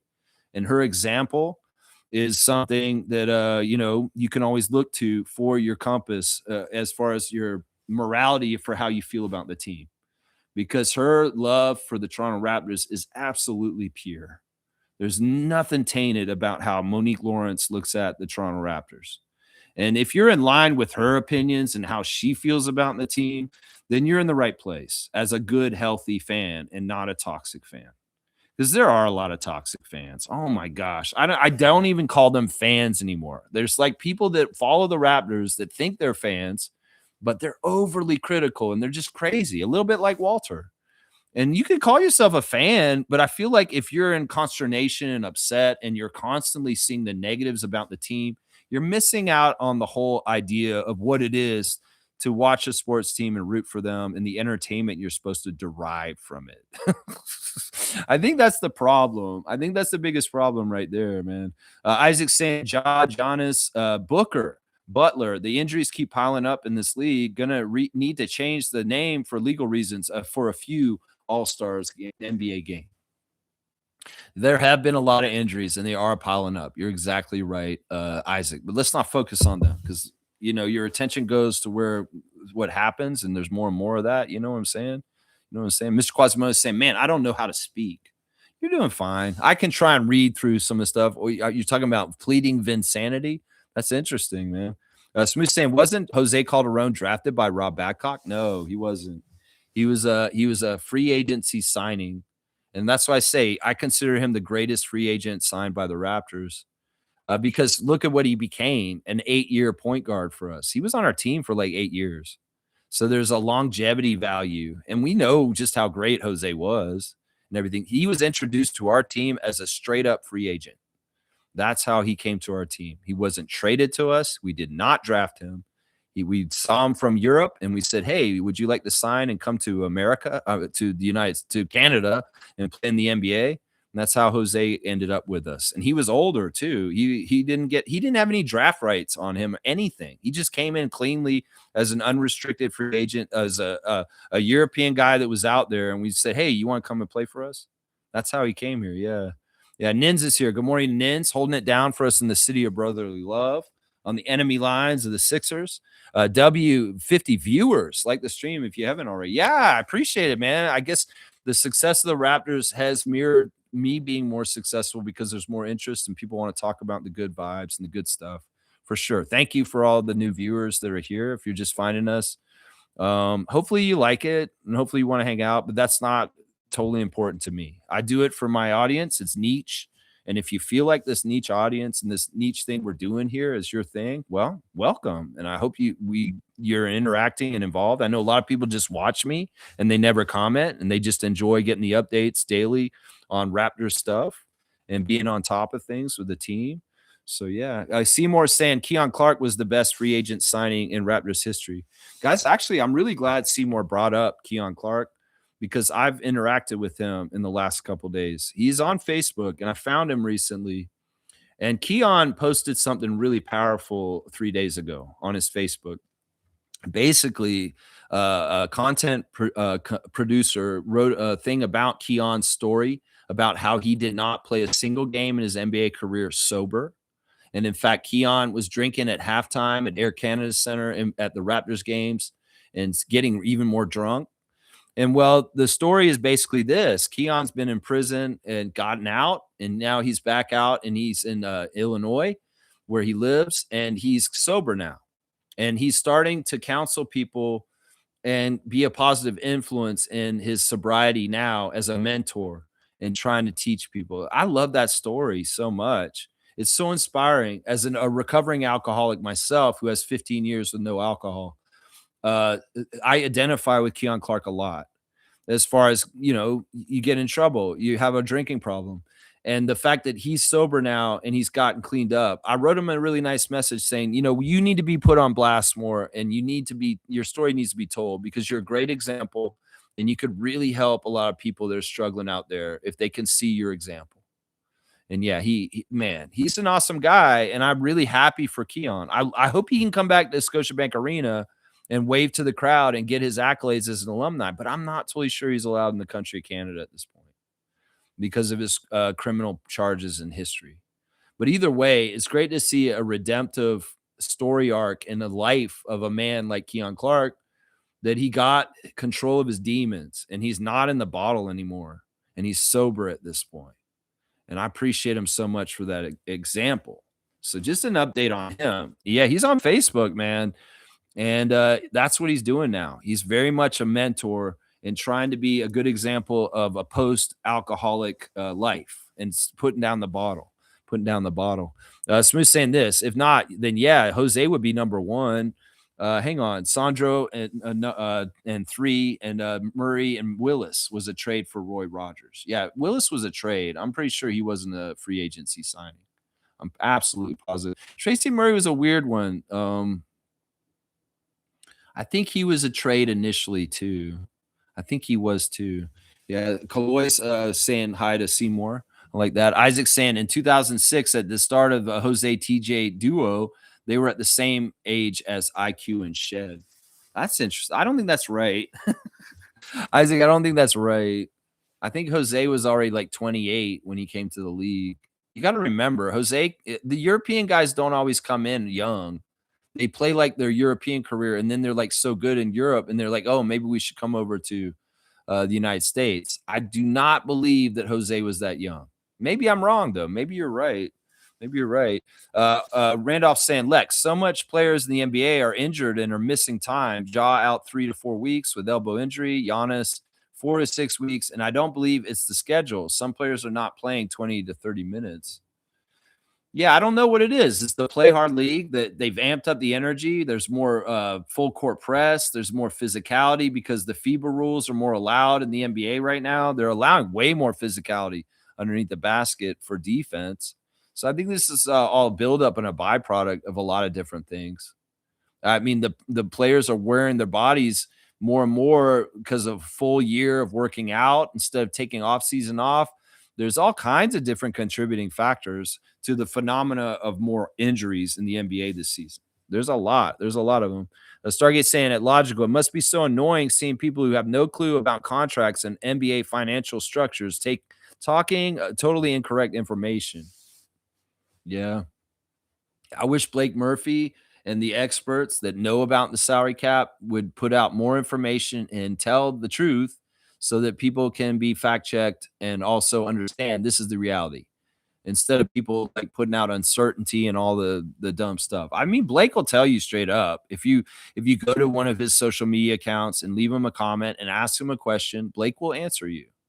And if you really want to know certain things about the salary cap, Blake Murphy will answer you. And he's an expert on this, and he does know his stuff. He does. Mike's saying this, Daddy. Oh, you're saying Stargate. They say the CBA ruined the league, but when they explain how it works, they barely know anything about it. Yeah. I mean, they kind of ruined the middle class of the league, but in some ways, I don't know. The salary cap and the CBA is something that I'm not interested in. I appreciate Mike knowing about it. That's what I'll say. Seymour saying, hope you're good, broski, saying that to Kaloy. And Kaloy saying IQ's defense is tremendously improving. Yeah, that's another area where he's worked really hard to try and be better for sure. Seymour saying, boom, I've never heard of Crofters, man. Yeah, Crofters. I don't know if they got them out in Alberta, but if they don't, you should tell them to get them. I wonder if they're just here in Ontario. I don't know. Yeah. Every time, man, every day I got the segment, the straight goods on Canadian goods, because in some ways, this is a good way to help our economy and help our country, is to buy our own goods and not send profits out to, the United States right now. It's like kind of makes sense, right? Phillips is saying, Lex, 47 is threatening 100% tariffs on Canada if we go ahead with the new deal with China. This is why we need to stand together. Ford opens this door. Yeah, I don't know. I don't want to do this right now, Randolph. In some ways, I don't want to go full on politics. We do have a lot of new people in here today. And in some ways, that's a special thing on certain days. And right now, I think in some ways, we got a lot of new faces. And I don't want to necessarily play all the politics cards right now. Reggie's saying this. Wasn't Murray free agency signing in 95, like right before the season started? He needed an NBA job. That might be right. That might be right. Kaloy saying IQ and Shed will convince Bobby that they are a championship guard combination. I will speak it into existence. Yeah. I mean, I feel like these guys are winners. We know Shed is a winner. We know Elijah is a winner. IQ is too. You guys got to see the same kind of qualities in IQ as you see. Everybody's saying, oh, Shed is this. He's just a winner. Elijah's a winner, obviously, with Florida and the way that's the descriptor for him. Manuel's got the same one. And people are sleeping on that. Seriously. Isaac's saying, Jose is my age. I was 25 in 2006. Okay, so he's the same age as you. Okay, that's interesting. That's interesting. All right, so you would know because you personally know. All right, Instagram stories. Grady's got a picture of him. Grady's got a highlight of him making a layup. And then he's got a highlight of him throwing an alley-oop to Oshai Abaji, which is awesome. And I like that at least he's showing the alley-oop with the teammate stuff. That's crazy. Sandro's girlfriend is going crazy with the weather reports. Now, I know that they're on the West Coast road trip. She's in Portland, but she has to understand this cold snap is dipping right up across the whole entire United States. And y'all are going to Oklahoma City today. And you're going to feel the cold in Oklahoma just like it is up here at this point. Because she's going on and on about Canada and Toronto's weather right now. And in some ways, Mercedes, I'm going to say this. If Sandro decides not to necessarily come back to the Raptors this summer, I'm going to say you influenced him because you are putting on blast the weather in Canada so hard. And in some ways, you don't need to do this. We all know this. If you have a fascination for it, or you just want to brag about it, or you just want to do this, you're not here. You're not dealing with this right now. You're with the team and traveling with him. So I would just caution you, Mercedes. You do whatever you want, but this over fascination with the weather in some ways is a bad thing to kind of get with around Raptors culture, just so you know. And you could make your man look bad indirectly if you're putting this on blast too much. That's all I'm saying. I've noticed you have a huge pattern with this recently. In some ways, we know it's cold. You don't need to post all this minus this and all this stuff. This, in some ways, it's propaganda. In some ways, it's not that much colder here than anywhere else right now. So just give it a break. I would say that. I would caution you. She does have cool pictures of them celebrating with the red jacket guys and her man getting the chain, which is a beautiful thing. He had a fantastic game last night. Number one star of the game. Scotty's got the score on his Instagram. Jonathan's got the score on his Instagram. Jacoby's got a cool picture of him and Jameson and Garrett before the game. And there he is with some friends before the Warriors game, which is cool. It's too bad Jacoby's not playing right now. There he is getting scared by some fans yelling behind the scenes last night in the celebration. And there's his entry picture. That's just Jamal Shed with the score win, 110-98. There's Mamu with his chain and the fans celebrating in the back. And him saying that Scotty's the defensive player of the year after the game on his interview. Fantastic. Emmanuel Quickly showing his entry photo. Battle's got the score. Let's see. What else? Fred VanVleet's putting on blast his podcast and also his workout on his ACL, trying to get back and be able to play this year. He's also saying if you want to be on the show, he's taking calls today to be on Unguarded. Call 346-248-7799. Between 12:45, that's in a half an hour, and 1:30 today. And you can call in and ask a question to Fred on his Unguarded podcast. So if you want to do that, seriously, you can get on top of that Raptor Streaks. This is the kind of stuff we let you know here, is that that kind of insider stuff. Man, the celebration was crazy with the red jacket fans from Canada that came down to Portland and the team behind the scenes. Amazing stuff. So good. I don't think there's anything that much more interesting in the Instagram right now. I don't need to go look at Reddit. Let's see if there's any breaking news on the Raptors right now. Nothing there. I see the standings. We're in third place behind the Celtics, a half game over the Knicks at this point. Happy birthday. Today, we're going to say happy birthday to a former coach of the Toronto Raptors, Kevin O'Neill. It's Kevin O'Neill's birthday today, guys. He's 69 years old. Of course, Kevin O'Neill is from Malone, New York, which is kind of interesting since the first coach of the Raptors was Brendan Malone. Well, Kevin O'Neill was born in Malone, and he did go to school in Canada at Montreal at McGill. And of course, Kevin O'Neill, he coached the Raptors from 2003 to 2004 for one season. And for kind of a juxtaposition, he won 33 games that year. And think about that with Darko's first 2 years. So he was expected to do way better because he did have Vince Carter on his team, and there was a lot of other things going on that team. Of course, Kevin O'Neill was part of the reason why Vince Carter ended up going to New Jersey. But either way, happy birthday to one of the few that can say, I'm a Toronto Raptors head coach, Kevin O'Neill, 69 years old today. If y'all have a fantasy team in our Yahoo Fantasy League, keep up with it and bet your lineup set so that you are ready to try and win your matchup this week. There's today and tomorrow for this week, and you got to get it in while you can. You got to get it in while you can. All right, we're going to do the classic card of the day, one of our last segments on the show before I take off. First person to name the full name answer of the player on this basketball card will get the classic card points. That's right. That's right. Let's see. Okay, you guys put some more comments in here. Isaac's saying one day we'll look back at buy a Canadian initiatives like Lex's product segment as a Canadian heritage moment. Neighbors. I don't know about that. I'm not trying to get all that notoriety and stuff like that. What should be a Canadian sports heritage moment or a heritage moment is Ron Jeremy by Jack Armstrong. That moment is just so important. It's a cultural heritage moment in Raptors history. Ron Jeremy. Yeah. And the way Matt Devlin giggled, that is just such an important moment. Yeah. So we're saying, yep, it's not just here in parts of the U.S. Also. Plus, the winter cold snap is like in the 90s, hasn't been this cold in very long. Yeah. I see the vortex. It dips right down into Texas in a big U. And it's just it's cold here, sure, but it's cold all across the country right now in the United States. That's right. Trevor Lamb, Wagwan, my man, my guy. Good morning to you, man. Respect. And Seymour saying out west is normal right now. It warms up Monday +3. Nothing like what y'all are going through. Okay, so you got it good out there for once? All right. That's good for prairie people.